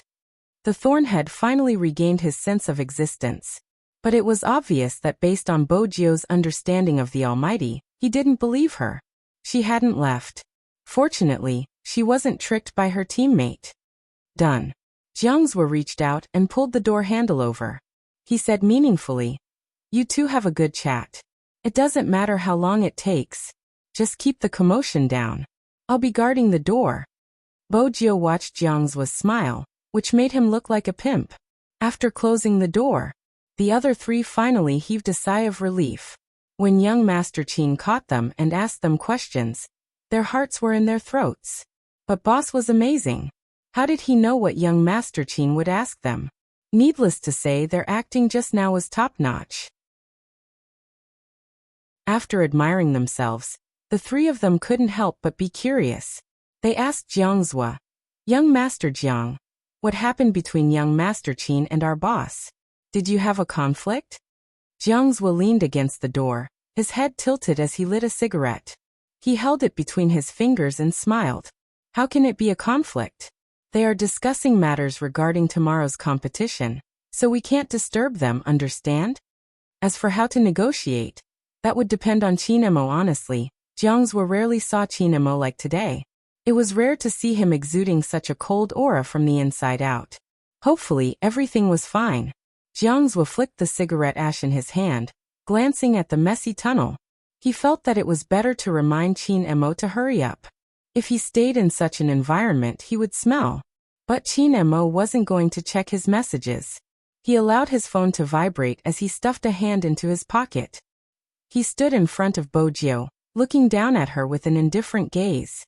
He didn't say a word, his gaze sending goosebumps down Bo Jiu's back. Bo Jiu's lashes fluttered. Qin Mo reached out, touching the bowl of noodles on the table. It was warm, proving that there was indeed water inside. Bo Jiu glanced up, watching the fair hand in front of her, each nail trimmed neatly. But that didn't mean he was harmless. His actions proved that the Almighty was suspicious of her. For 19, did you move in because of the dorm name? Qin Mo asked coldly. Bo Jiu stilled. I didn't notice the dorm number. Is that so? Qin Mo watched the youngster's face. Bo Jiu revealed her tiger teeth, smiling faintly. I'm a righteous person, I wouldn't think in that direction. Including seeing so many naked men walking around. Qin Mo's gaze darkened. Bo Jiu felt that she had to save herself at this moment. She caressed her nose. After seeing you, these people are like a pile of bones. I'm not interested. Qin Mo paused. Be more serious. I am. Bo Jiu laughed. Brother Mo, you aren't angry with me, right? Qin Mo watched her, his gaze deep and unreadable. I can stop being angry, sing me a song. Bo Jiu smiled. Sure. What song do you want to hear? The Ordinary Road. Qin Mo replied faintly, but it was the name that made Bo Jiu's fingers freeze for a moment. All right, I'll search for the lyrics. Just as she lowered her head to search, Qin Mo placed his hands on both sides of her. Qin Mo placed his hands on both sides of her and lowered his body. This way, they were very close to each other, so close that their breaths could touch each other's faces. Fortunately, Jiangzhou had brought the people from the dormitory out. Otherwise, it would be hard not to think too much if someone saw their posture. Bo Jiu's heart tightened. This was undoubtedly the Almighty's interrogation method against her. Qin Mo watched her for a moment, his lips lifting into a devilish smile. Jiu, Do you know that a person's heart beats faster when they are lying? Boju lifted her head, her face serious. I don't know if I'm lying, but when you are so close to me, my heart beats faster. Do I have to touch your chest and ask questions? Chin Emo smiled, looking warm, but Boju knew it wasn't warm at all because there wasn't a hint of a smile in his eyes. The Almighty's gaze moved from her face to the ends of her hair. His left hand reached out, reaching under the hem of her top. He lifted it up and held on to her softness. Boju trembled. Chapter 976. That's the inconvenience of staying in the male dormitory. I want to take a shower before they all return. Her excuse was flawless. Chinemo laughed again. He leaned against her, and there seemed to be a coldness at the corner of his mouth. Bojo couldn't help but shrink back due to the strength of his fingers. However, Chinemo was faster than her. He held the back of her head, and watched as the water dripped from the youngster's silver hair landed on her delicate and fair collarbone. Chinmo's eyes deepened, and he retracted his hand. After regaining her freedom, Bojo wanted to stand up. Chinemo took out a black mask from his pocket. He looked at her and asked slowly, "Do you recognize this?" Bojo didn't have time to reply. Chinemo had already placed the mask on her face. Bojo's heart trembled. She tried her best to look natural. Bojo knew where the mask had come from. It was the one that had been removed by the Almighty during their fight. The black mask accentuated the youth's beautiful eyes, making them look as bright as stars. Chinemo watched the familiar brows peeking through the black mask, his gaze deepening. His fingers caressed the edge of Bojo's mask, lowering his body. "You really look alike." Bojo didn't dodge. "What does it look like?" "Like Z." The moment he said that, her back stiffened. It wasn't because of the Almighty's words, but because of the sudden kiss. Through the mask, he landed a kiss on her lips. Through the black cotton, his breath was filled with a faint scent. That kind of kiss could easily make one's heart palpitate. It was as if all the fragments of his brain had been sucked out. He couldn't think about anything else. "It's you, right?" A cool breath hit her ear. His handsome face vaguely carried a hint of bewitchment. "The person at the commercial square today." That sentence jolted her back to her senses. She didn't deny it directly. Instead, she asked with a pair of confused eyes, "What commercial plaza?" Chinemo narrowed his eyes. He stared at the face in front of him that always made him lose his rationality. His thoughts drifted. Wasn't it her? "Brother Emo, why aren't you saying anything?" Bojo seized the chance, asking, "What commercial plaza?" "It's nothing." Chinemo was wearing a trench coat. His black hair was a little messy. Coupled with his face, he looked indescribably sexy. Then he reached out and took off his trench coat, placing it over someone's head. Bojo paused.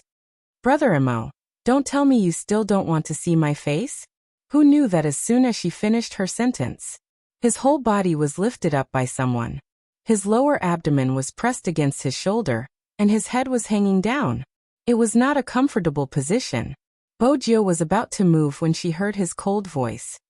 "Do you want the whole school to know how I carried you out?" Bojo quietened down. After all, if word of this got out, she would be the one who would be embarrassed.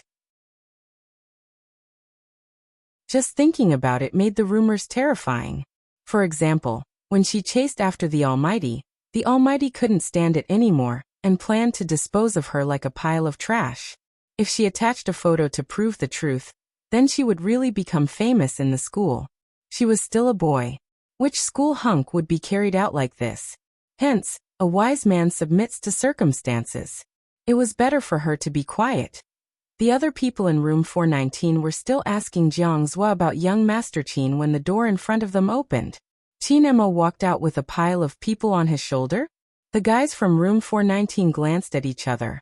They didn't need to think to know who young Master Qin was carrying. It couldn't be anyone other than the school hunk. However, in their minds, their boss was already extremely skilled. How good was young Master Qin at fighting? How could he defeat their boss in just a few minutes? Moreover, he even wanted to take him away. Chinemo seemed to have noticed their gazes. He tilted his head, his eyes meeting theirs. "What is it?" "Nothing, nothing." One of them immediately stepped aside. Even though Bojio couldn't see her surroundings since her face was covered, she could hear their deep breaths and their voices. She knew what was going on. There must be a lot of people watching her. In the past, Bojio felt that the Almighty's habit of covering her with his jacket wasn't desirable. Now Bojio grabbed onto the trench coat, afraid it would fall off. Jiangzhua chuckled playfully. He turned to Chinemo. "You're really something. That works too." Chinemo didn't reply. He carried a certain someone on his shoulder and walked out of the male dormitory under the watchful eyes of the guys. Then he stuffed Bojio into the back seat of the Land Rover. Jiangzhua, who had been following behind him, seemed to have noticed something. His gaze landed on the figure that was smiling lightly at the boy. Suddenly he narrowed his eyes, his tone still sounding like a playboy. "Leave first, I have something on. I won't disturb you from teaching your little spade a lesson." Bojio listened to Jiangzhua's gloating tone. Her situation wasn't as good as it seemed. From the looks of it, the Almighty's suspicions towards her hadn't been dispelled. Moreover, she was staying in the male dormitory. The Almighty didn't seem happy from his tone just now. As expected, the moment the Almighty came over, he carried her and placed her on his long legs. His voice was slow and deep. "Don't worry, I won't touch you now. I'll deal with you when we get home." Bojio replied. "Brother Emo, you should touch me now. The driver is here." Chin Emo sniffed the scent of the youngster's hair. Everything seemed right. When there's no one around, it was too obvious what the Almighty was trying to say. Bojio felt that the interrogation would be more intense than the one in the male dormitory. Why did the Almighty have his eyes on her? She had tried to cover up every single detail. Moreover, the Almighty's suspicions had reached an unbridled stage. He called Fatty right in front of her. "Help me check the surveillance cameras in number 1 middle school. See if anyone climbed over the wall today." "No, you don't have to look for any suspicious people. Just look for Little Spade's video." Bojio replied sincerely. "Brother Emo, I don't always climb over the wall. I still use the main entrance." Chin Emo ignored her interruption and continued to order. "Send me a copy of the surveillance footage from the classroom, between 7 and 8. See if Little Spade is around." "Captain, why are you investigating Little Spade all of a sudden?" Bojio was about to reply when Chin Mo's voice rang out again. Chin Mo's voice rose again. "She always skips classes. She's so disobedient," Fatty replied before hanging up.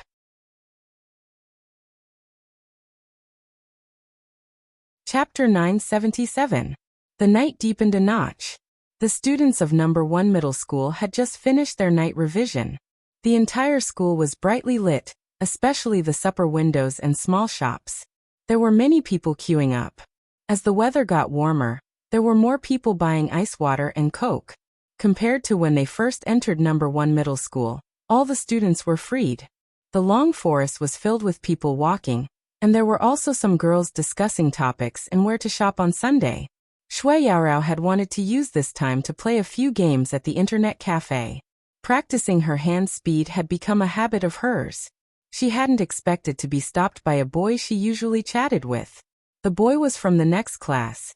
He stood tall and handsome in front of Shui Yaoyao, holding a basketball in his hand. He was the type of handsome boy with a good personality. When he smiled, his canine teeth would be revealed, adding to his good looks. This type of boy was well liked in school. Hence, Shui Yaoyao hadn't expected him to stop her. Behind him were 2 of his best friends. "We have a game later, do you want to watch?" the boy asked. Shui Yaoyao was still holding her book, smiling as she rejected him. The boy smiled. "Forget it, I'll change the question. Do you want to be my girlfriend?" Shui Yaoyao paused, lifting her head, about to reject him. Suddenly, a voice with a hint of a smile came from behind her. "Yaoyao, I don't think Auntie wants you to date in high school. Puppy love is forbidden in number 1 middle school." Shui Yaoyao's back froze. Even without turning back, she knew who the person was. The boy who confessed to her looked at Jiangzhua, who was holding a cigarette in one hand and had an outstanding aura. His eyes widened. "Young Master Jiang." Jiangzhua walked over, a cigarette in one hand, the other naturally placed on Shui Yaoyao's shoulder. He whispered into her ear. Why don't you tell your classmates that you can't date for the next 3 years? Shui Yaoyao's body stiffened even more. She knew Jiang Zhuo was reminding her of the time limit of their contract. She couldn't have a boyfriend for the next 3 years. That was the condition they had agreed on from the start. The boy didn't know what was going on. He really thought that she was more sensitive in high school and had to wait until after her sophomore year. His eyes dimmed. Shui Yaoyao looked at him. This was the first time someone had confessed to her. In the past, she had never been discovered by anyone, so why would anyone confess to her? Shui Yaoyao looked up and said, "Sorry." The boy interrupted her with a smile. "It's okay. You want to go to see university, right? I'll apply for that school too." This time, Shui Yaoyao was really stunned. When she said these words, it was a long time ago. At that time, she hadn't slimmed down and hadn't become an official Supreme Alliance member. She had just returned to school. "How did you know?" The boy looked at Shui Yaoyao, his gaze deep.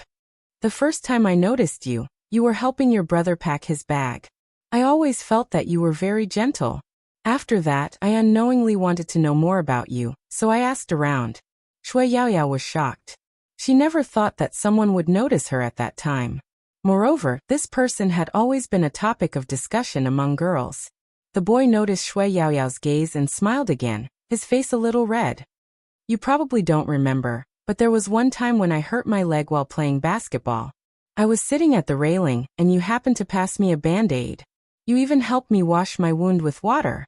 At that time, I wanted to tell you that I really like you. Shui Yaoyao, I really like you." Shui Yaoyao's eyes trembled slightly. She looked into the boy's clear eyes. She wasn't like what he thought. He deserved a better girl. At least not someone like her who had already signed a contract with someone else. Jiang Zhuo stood beside Shui Yaoyao. He looked at the person's side profile. His fingers subconsciously tightened. The frustration in his chest intensified with Shui Yaoyao's reaction, as though he was really about to lose something. He pulled Shui Yaoyao's wrist over, his smile devilish. "She won't go to see university. She will only come to a university. And, I forgot to tell you, actually we are in a relationship like yours." With that, Jiang Zhuo pulled Shui Yaoyao into his arms, followed by a kiss, even though it was just a light peck. But at that moment, the boy was already frozen on the spot. Looking at this scene, his throat felt like it was blocked by something, and it was a little sour and uncomfortable. Jiang Zhuo didn't give him a chance to speak, his fingers holding Shui Yaoyao's wrist as he strode out of the school. Along the way, many people turned back to look at them. "Is that young Master Jiang?" "Yes, it really is." "Why is young Master Jiang here? Did he come back with young Master Qin to give a speech as an outstanding graduate? When did that happen? Young Master Jiang doesn't come here often." "Isn't the person he's holding Shui Yaoyao's hand? Didn't Shui Yaoyao do all sorts of shameless things to chase after young Master Jiang, making him annoyed? Why is it now? You still don't know." "Know what?" "Shui Yaoyao's mother married into the Jiang family. Young Master Jiang is probably here to bring her home. Stop spreading rumors." Although Shui Yaoyao really liked young Master Jiang, she never did anything. It's just that her diary seemed to have been leaked by someone. Everyone has one or two crushes. If you continue spreading rumors, it'll be too much. "I'm relieved to hear that. Even though I don't hate Shui Yaoyao, she shouldn't have chased after young Master Jiang. The difference between them is too big." Shui Yaoyao listened to the discussions, but she didn't seem to feel much. It was probably because she had heard it for too long, and was used to the difference between them. Similarly, she knew that if she caused a ruckus in school, it would only embarrass Jiang Zhuo. There wasn't a need. It was probably because she had calmed down that she handled things differently from before. "There's no one here now, you can let go of me." After leaving the school, Shui Yaoyao spoke calmly. She was very protective of her hand, not because she was spoiled, but because she had to participate in the most important competition tomorrow. The National League had finally come to this stage. Shui Yaoyao placed all her thoughts on it. She didn't notice that Jiang Zhuo's side profile was so cold that it wasn't normal. Jiang Zhuo was wondering why she couldn't be like before. Even when she had heard the boy's confession, her reaction had become the reason for Jiang Zhuo's subconscious annoyance. He knew he wasn't in the right state of mind, but the scene just now was like a well-edited movie, replaying in his mind continuously. Jiangzhou clenched his fists, his voice turning cold. I brought you out to let you know your current status. Shui Yaoyao looked at him. I already know. Today isn't the appointed time. I need to play a few games. As for the problem you are worried about, it won't happen for the next 3 years. Young Master Jiang, please do as you please. He had said before that he didn't like dirty people, and the hint he gave her was very obvious. But Shui Yaoyao didn't understand. She had already told him to do as he pleased, but he still followed behind her. At the start, his expression was cold. After walking for a while, when he saw that she had really gone to the internet cafe, his expression turned nonchalant. He even got Uncle Ian to open a computer and sat beside her. Shui Yaoyao didn't bother about him. Young Master's mood was probably that carefree sometimes. She took out her phone and opened Her Highness Jiu's WeChat. She was prepared to let Her Highness Jiu play a game with her, so they could familiarize themselves with the game. The moment she typed, the phone was snatched over. Jiangzhou looked at her, his usual demeanor at the nightclub. The person you're looking for is being beaten up by Qin Mo. Are you sending him a WeChat message so that Qin Mo can beat him up even more? The truth was just as Jiangzhou had said. Bojiu sat in the car, thinking about how to resist the Almighty's beauty and interrogation. As for the classroom, she wasn't worried. She wouldn't act so casually if she hadn't done some preparations. She was worried about what other tricks the Almighty had up his sleeves. The kiss and singing through the mask proved that the Almighty was 90% suspicious of her.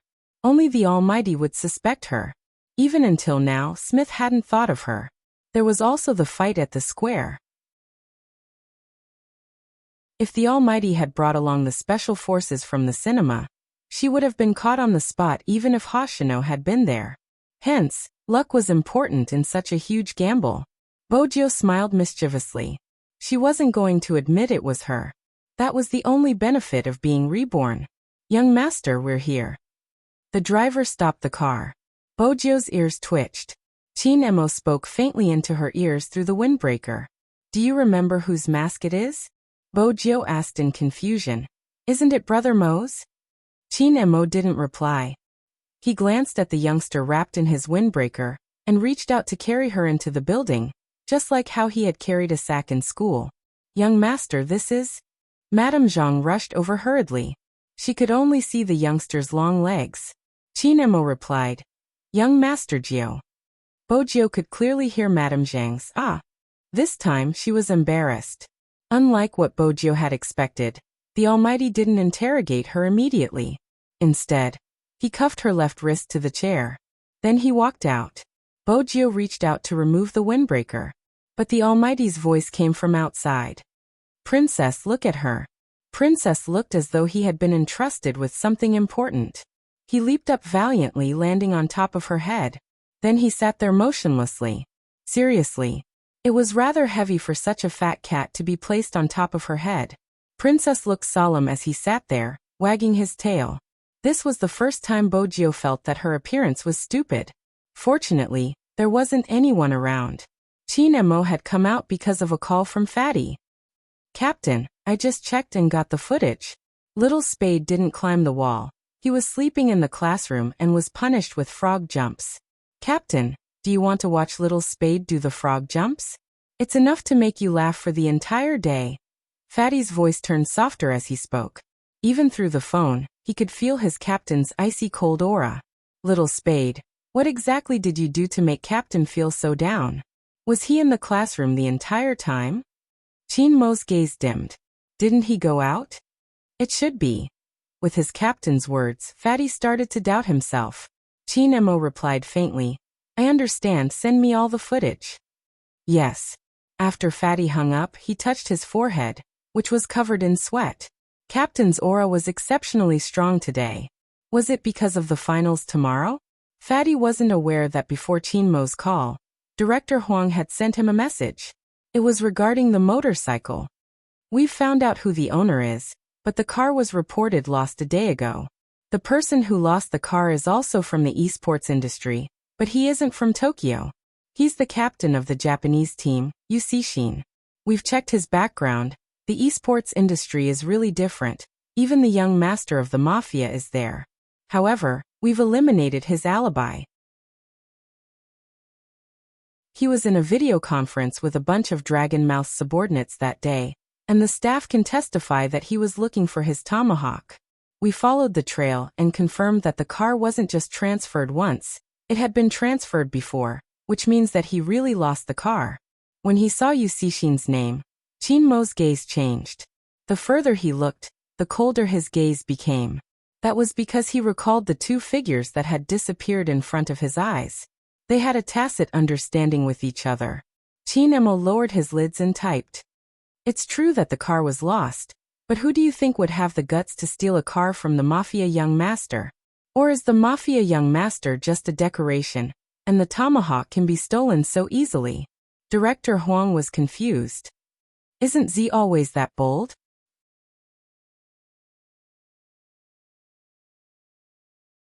Chapter 978. Hoshino saw through Yu Cixin's thoughts and knew it was a good chance to leave some leeway. I'm not sure either. Yu Cixin glanced over at Hoshino, narrowing his eyes. If anyone dared to lie to his vice-captain, he would be furious. If you're not sure, then let's wait and see. The people from the Key Case Investigation Unit came today, and they're really smart. They immediately found me. I don't know who gave them the information, but it's obvious that they're starting to suspect you.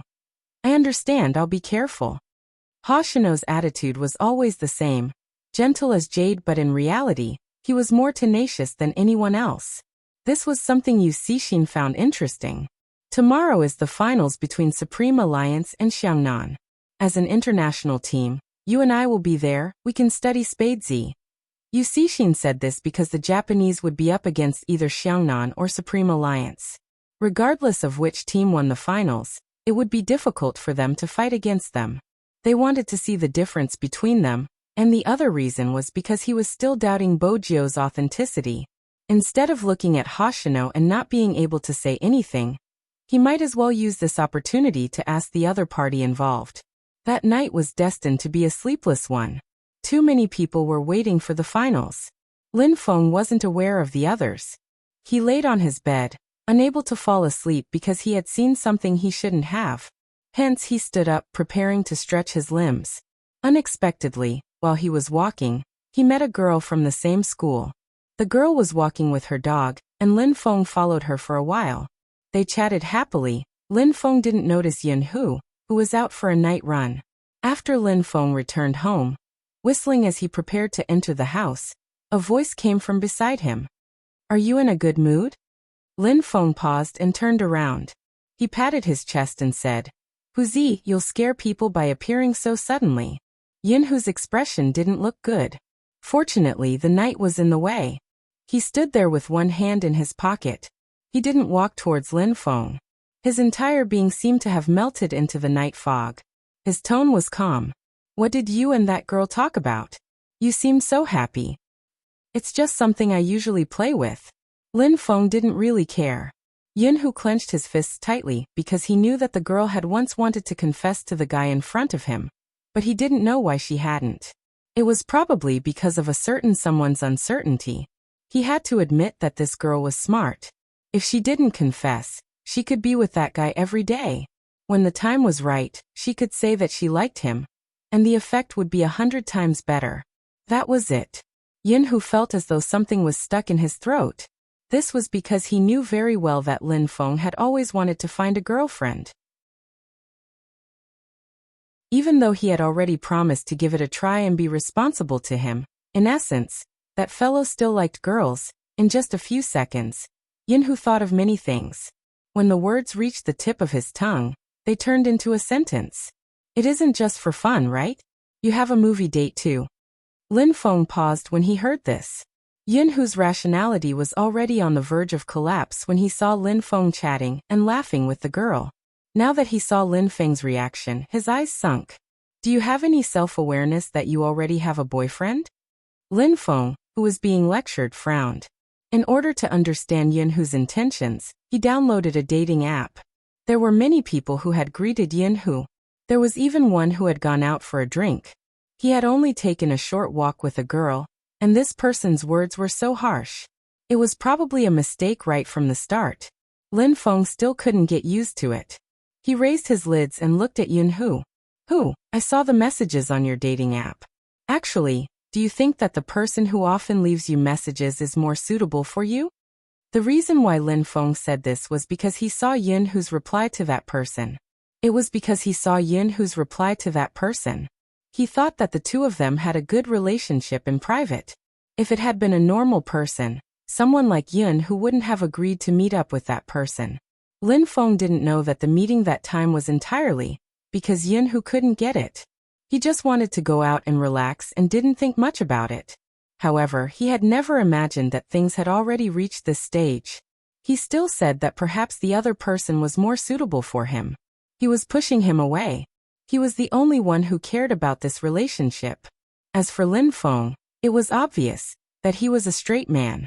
But when he heard those words, Yun Hu couldn't help but clench his fists.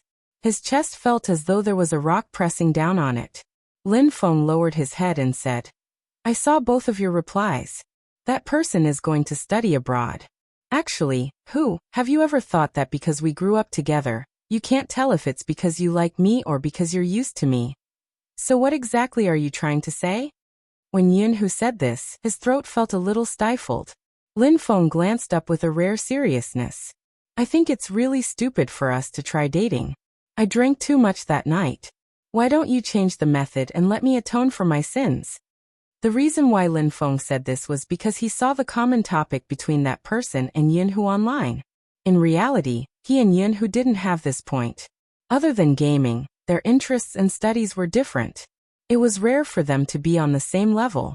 It was probably because the older he grew, the more he wanted to inherit his family's company. Yun Hu, on the other hand, was pursuing something of a higher level. A famous overseas university had personally sent a letter for him to do research.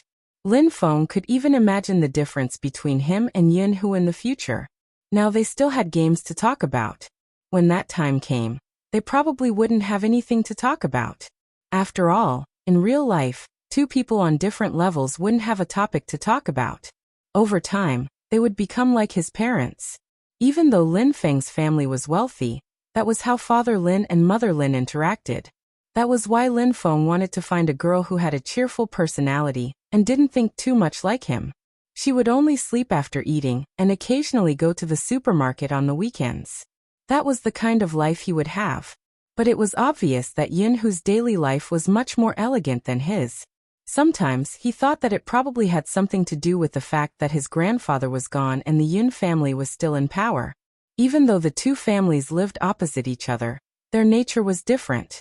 He and Yun Hu used to be people of the same world. In the future, they would rarely be. The uncertainty of their youth faded. How long could Yun Hu's love last?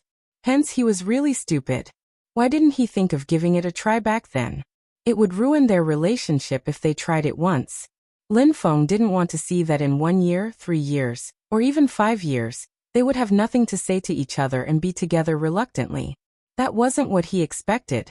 He predicted that by the time that person came back from abroad, he would also be living like a dog. That way, the difference between them wouldn't be especially big.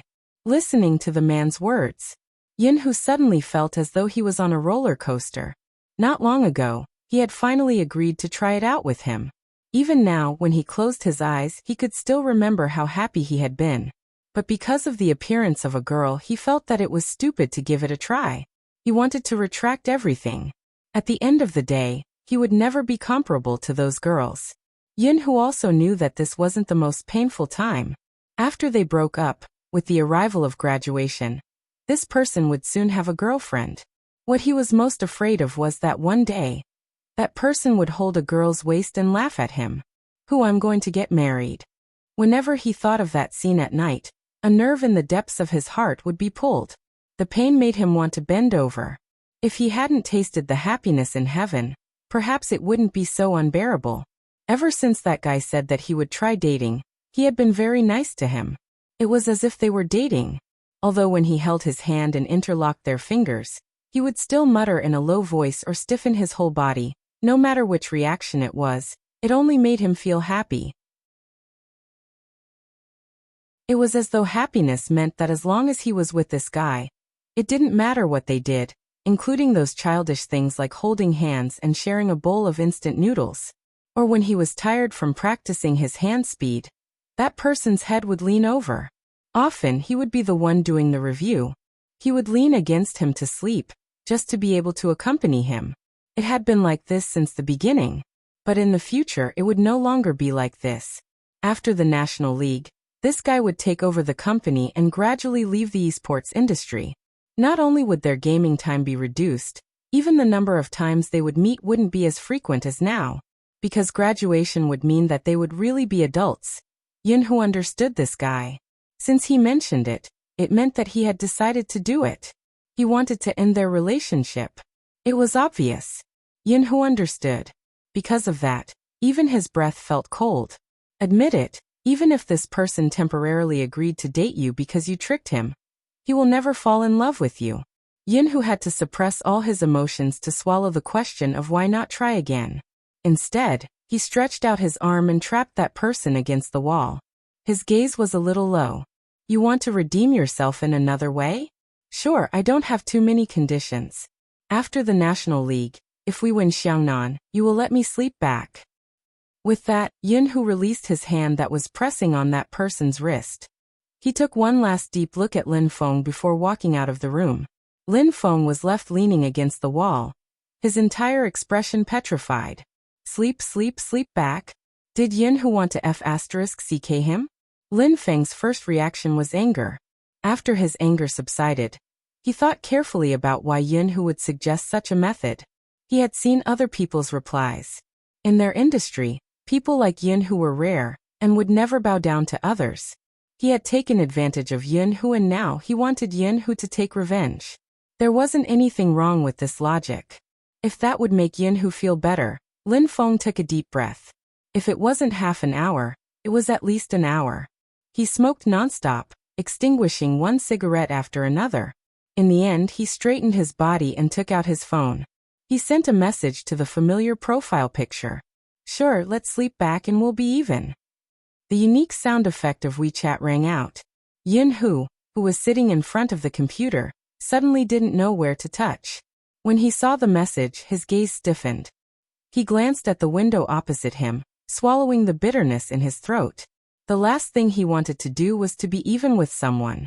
Being even meant that both parties were even and they didn't owe each other anything.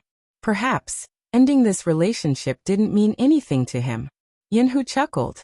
When he placed his phone down, even his black hair hung down. He didn't turn on the lights, just sitting in front of the computer. After a long while, he made a call with a hoarse voice. I have the answer to the question your school asked me previously. After the competition, I'll head over. Ah, that's great.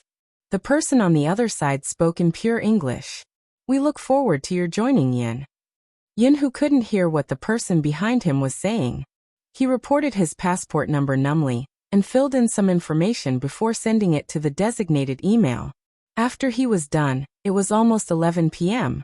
After the competition, they would really be worlds apart. Hence, he didn't want to have any regrets for this competition. He also didn't want to see that person smoking in the toilet with reddened eyes after losing the competition and blaming himself. That person, when he was working hard and playing games seriously, was more adorable than ever. The night sky darkened. Under normal circumstances, the internet cafe would be open for supper. Usually, at this time, the boss loved to stand in the middle with the air conditioner and order takeaway. However, at this moment he closed the shop early and was making the final settlement. Before the customer left, he smiled. Tomorrow is the finals, right? Did you meet Xiangnan? Finally, you have to work hard, uncle. This was the fifth customer who said that. The customer wasn't a fan of Yin Wuyao. He held a cigarette in his mouth, changing his hand. I will. In the distance, there was a tall building that pierced through the clouds. The Feng family was on the top floor. Feng Yi sat on the sofa, finalizing the next day's schedule and the order of the fans' entrance. After hanging up, he tugged at his tie and saw his brother checking the things he needed to bring. The team uniform, the standard earpiece, and the wrist guard.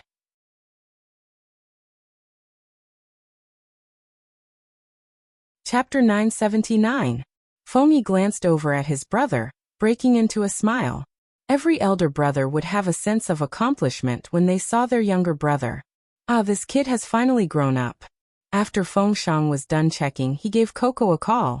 The kid had good intentions. He knew that Coco had been under a lot of pressure recently, and wanted to console him. But before he could speak, the person on the other end said, "You don't want me to care about what others think of me, right?" "I know." And.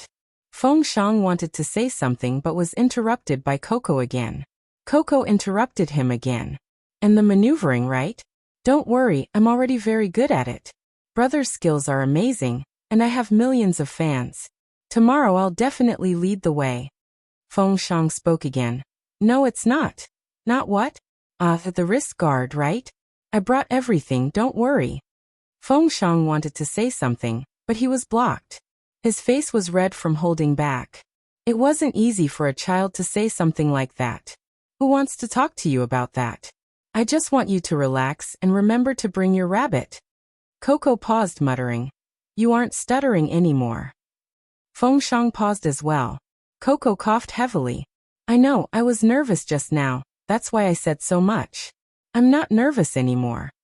With that, Coco threw himself onto the bed, his face blocked by the plush toy. "Feng Shang, we are finally going up against Xiangnan. In the past, many people said that Supreme Alliance relied on our looks to win. Even though that wasn't wrong, this time, we can finally tell everyone that Supreme Alliance has skills." Feng Shang didn't know what to say, but his heart hadn't stopped. They could finally stand in the National League to prove themselves. This was something he had never dared to think about in the past. Feng Shang glanced out of the window, the throbbing in his eyes causing Feng Yi to stand up. "It's past 11, go to sleep. Alarm clock." Feng Shang was afraid he would wake up late. Feng Yi chuckled lightly. "I'll wake all of you up tomorrow morning. The competition is at 10 a.m., there's enough time." "Okay." Feng Shang was very nimble when he said one word. After entering the room, he turned off the lights and lay on the bed. Still worried, Feng Shang sat up and confirmed the things he wanted to bring. Shui Yaoyao was in the same situation as him. Jiang Zhua, who was lying on the bed, raised his brows slightly. Even when the person laid back down, he was still holding on to the strap of the backpack. Shui Yaoyao's gaze fell on the logo on the backpack. It was the symbol of Supreme Alliance. A ball of fire burned in his eyes. Shui Yaoyao pressed her hand on her heart, telling herself to have a good night's sleep, so that she would be in a better condition for tomorrow's match. The dart hit an esports poster on the wall. That was the worst year Supreme Alliance had ever lost. Lin Feng still remembered that year. He really cried like a little bastard. It was not because of anything else, but because of the way the man lowered his head. In fact, if one thought about it carefully, when had that guy ever been so miserable? If only his mechanics had been a little better, a little smarter, a little more thoughtful. Perhaps he could hold on until the captain returned. The entire team's pressure was on Yinhu, but he didn't even share the burden. Lin Feng looked at the poster that he had shot. Then he jumped back and threw himself onto the bed. In real life, the gap between him and Yinhu was huge. In the game, he didn't want to be left behind too much. This was probably the last time they fought side by side. He didn't want to have any regrets. He wanted to win back all the glory from that year. He didn't want to be a burden to that person anymore. That was probably Lin Feng's only feeling at this moment. Qin family. Qin Emo glanced at the youngster in his arms. He got up and prepared the things for the youngster. He opened his laptop and logged into his game account. Just for a moment, the world seemed to be boiling. There was a constant stream of messages. What's going on? Why is Almighty Qin online at this time? Is he too nervous before the match? That's possible. My Coco was a little distracted during the live stream today. He must be thinking about tomorrow's match. Who wouldn't be nervous if their opponent is Xiangnan?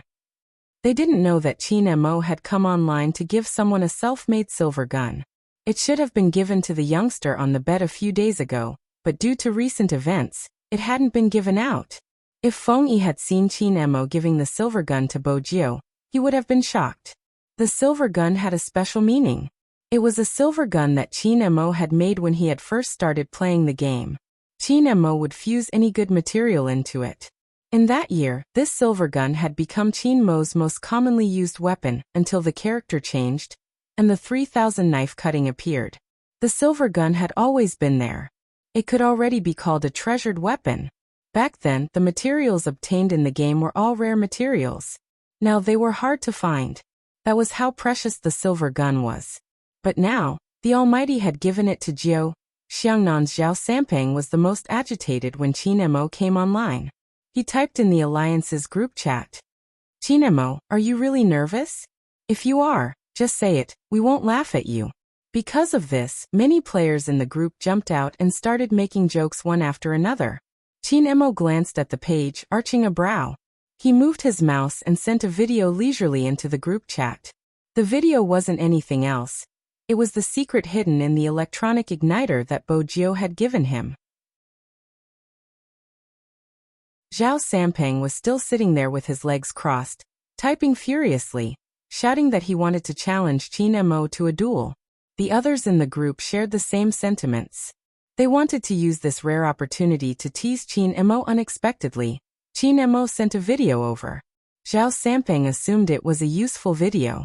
When he first opened it, he was watching it seriously. Towards the end, the corners of his mouth twitched.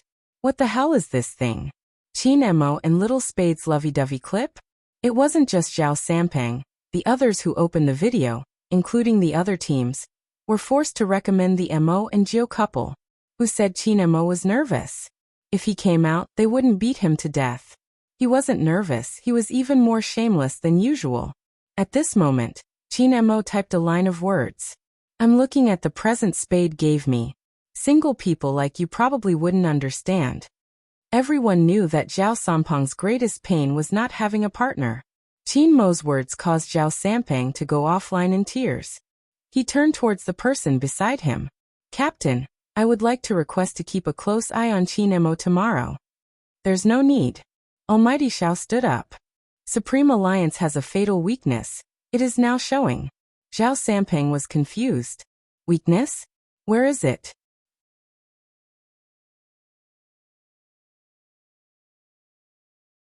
Chapter 980. Weakness. Zhao Sampang's eyes lit up like a howling wolf. In his mind, Supreme Alliance was much stronger than before.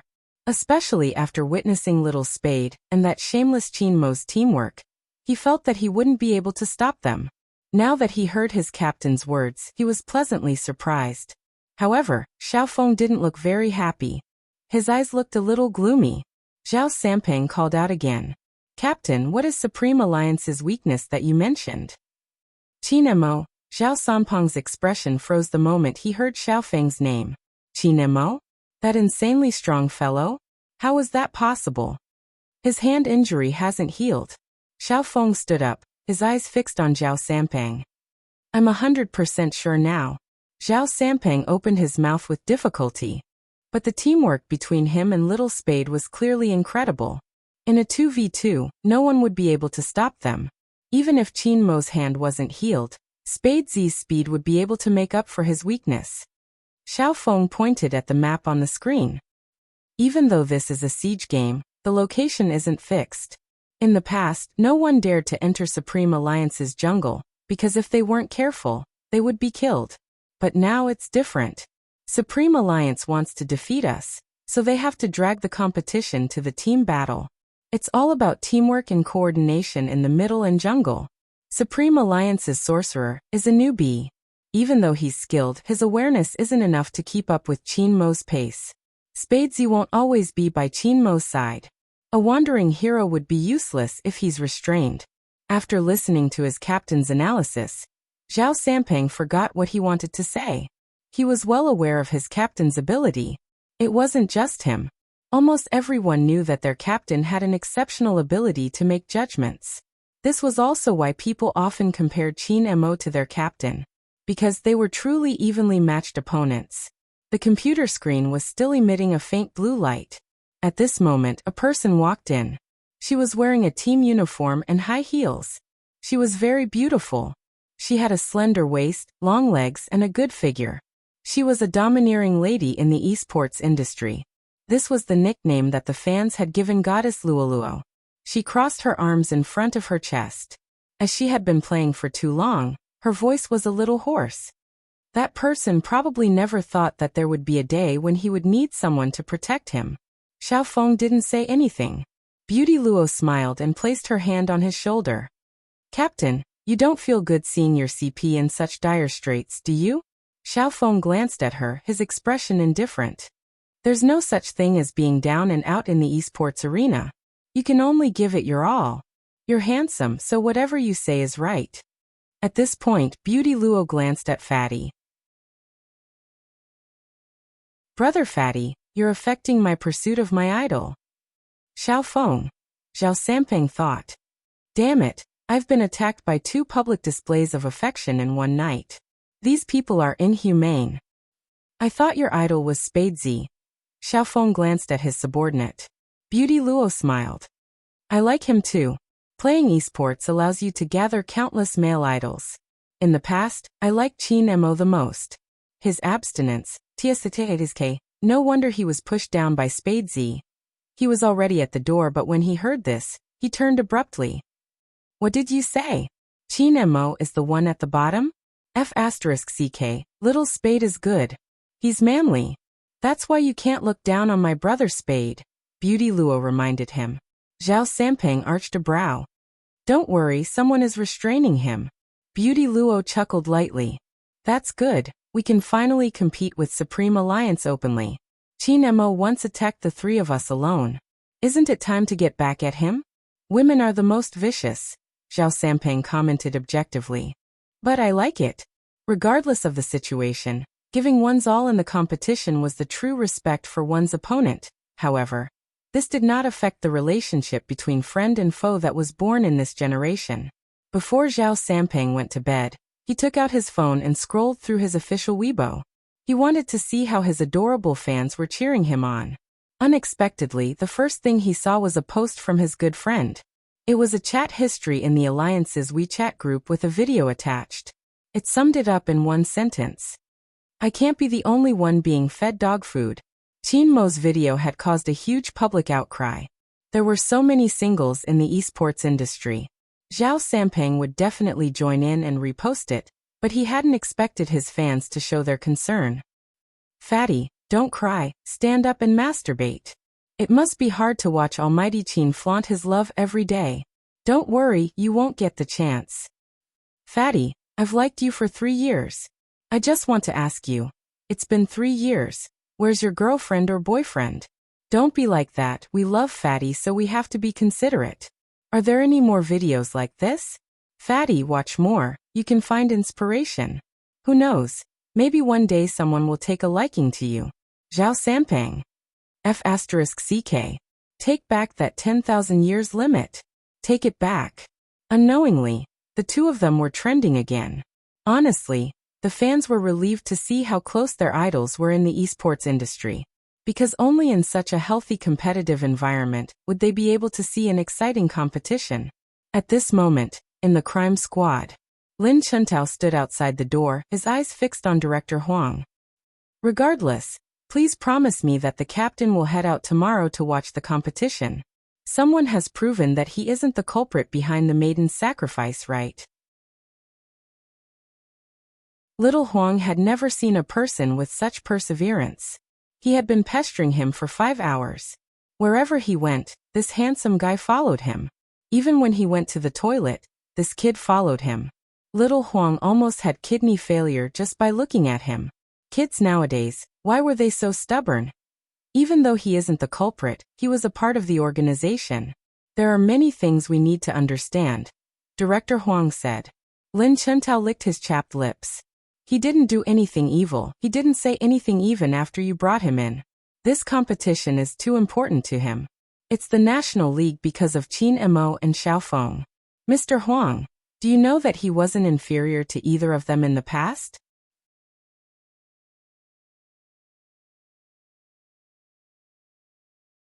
Chapter 981. Director Huang didn't know much about esports, but when he saw Lin Chuntao's pleading eyes, he hesitated. Rao Rong couldn't leave the crime squad. He was the only one who knew the murderer's background and rough appearance. Besides, Rao Rong was in danger. The murderer might kill him to silence him. Bringing him out of the crime squad was the best way to explain the situation. Right at this moment, an off-road vehicle that didn't belong to the military stopped quietly beside him. Two Special Forces soldiers in camouflage uniforms hopped out. Director Huang was stunned when he saw their faces. "Why are you guys in the city?" "Director Huang, what are you talking about? We are humans too. If we aren't in the city, where are we?" Magician walked over, a devilish smile on his face. "My boss wants us to bring someone along." Director Huang arched a brow. "Who?" "Rao Rong." Magician chuckled. "Director Huang, don't panic. The crime squad is complicated and there is a traitor. It wouldn't be safe to leave an important witness here. Besides, we are humane and he is an esports player. Regardless of the reason, we should let him see what he wants to see. Those are my boss's words. Besides, the crime squad can't afford to lose an important witness, so the handsome me will stay in place of Rao Rong." Director Huang wanted to say more. Magician reached out, producing an identification. There were 5 stars on it, the country's special forces. This meant that they had to cooperate with the other party. Director Huang puffed out his big belly. "The crime squad isn't a problem, but Rao Rong might not cooperate. He hasn't said a word since he came in. He might not leave with you." "Oh, you don't have to worry about that." Magician turned towards Lin Chuntao. "Boss said that as long as we bring this brother in, Rao Rong will leave with us." Lin Chuntao was speechless. He was very curious who the boss was. Director Huang's struggle was futile. He could only lead the way and open a room. There was everything in the room, just that it was a little small. Rao Rong laid on the bed, his back facing them. Director Huang called him twice, but he didn't respond. Lin Chuntao's eyes reddened as he looked at the tall figure. "Captain." Director Huang watched as Rao Rong's shoulders trembled slightly before he bolted upright. His movements were agile, and he didn't look like he was asleep. He glanced at Lin Chuntao, his voice raspy. "Why are you here?" "I'm here to pick you up," Lin Chuntao said as he took out his phone. "Look, the official Weibo account has already started posting. Don't you want to see who wins in the end?" Rao Rong's gaze deepened. "I'm no longer interested in esports." "You're lying." Lin Chuntao flipped through his phone again. "If you're really not interested in esports anymore, why didn't you agree to Boss Zhang's message asking you to arrange for his nephew to compete and make him famous?" "It's because he still has esports in his heart." Rao Rong paused. Lin Chuntao didn't care whether he was willing or not. He grabbed him and said to the special forces, "Let's go." Rao Rong was startled. He probably hadn't expected the chatterbox who used to follow him around would become so bold. But he couldn't shake his hand off. To a professional esports player, the hand was the most important. Director Huang watched as Rao Rong furrowed his brows, allowing them to drag him out. His gaze was filled with disbelief. After all, Rao Rong had been here for 2 days and 1 night, which showed that he didn't trust anyone. On the surface, he appeared refined, but just a look at his emotionless eyes showed that he had never tried to accept anyone. It was probably related to his past. Director Huang had seen Rao Rong in his youth. He had been as dazzling as the sun, but now he was like water in a deep pond, separated by a layer of cold fog. Not many people could get close to him. Magician laughed, locking himself up. He turned to Director Huang. "Our boss didn't guess wrongly, did he?"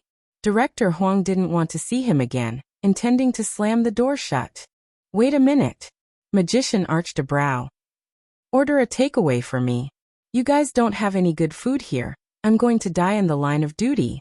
Director Huang thought to himself, "How can I order takeaway when my witness is gone? How can you be so optimistic?" He rejected the order decisively. After slamming the door shut, the resentment in his heart dissipated. Magician laughed lightly, caressing the bridge of his nose. He glanced over and pressed down on his earpiece. "Young master, everything has been arranged according to your instructions. Do your best for tomorrow's competition. Your voice is too cheap." Qin Mo's voice was calm as he hung up. "Magician. How could I be despised by my boss for a mission in the middle of the night? That boy must be beside him." Magician's guess was right on this point. Chin Emo walked to the large bed not far away. He looked at the furry head hidden in the quilt and smirked. Then he bent down and lifted the person's chin. He kissed the face that he loved and hated at the same time. The next day, Feng Yi woke up earlier than anyone else, making phone calls to wake her up. When he called, the youngster opened her eyes, caressing her messy silver hair. She stretched lazily before standing up and placing the phone on her ear. "Hello, little spade, it's time to wake up." Feng Yi was indeed a qualified manager, putting on his smiling face early in the morning. Bojiu yawned, glancing at the Almighty who was still on the bed. She replied devilishly, "He's already awake." The sight of the Almighty lying on the bed made her heart itch to bully him. His thick lashes were the same as when he had been young. "All right." Feng Yi smiled. "Let's meet at the entrance of the club in an hour." "All right." Bojiu reached for her trousers. They were wrinkled and couldn't be worn anymore. She couldn't help but feel troubled. Just as she was hesitating if she should take a shower, another phone rang. This time, it was from the Almighty. Bojiu hadn't intended to pick up the call for the Almighty, but when she saw that it was Feng Yi, she lifted her lips and answered. "Hello." "Feng Yi." His first reaction was to check if he had pressed the repeat button. No, it was indeed young Master Qin. Bojiu admired Feng Yi's pause and was about to laugh.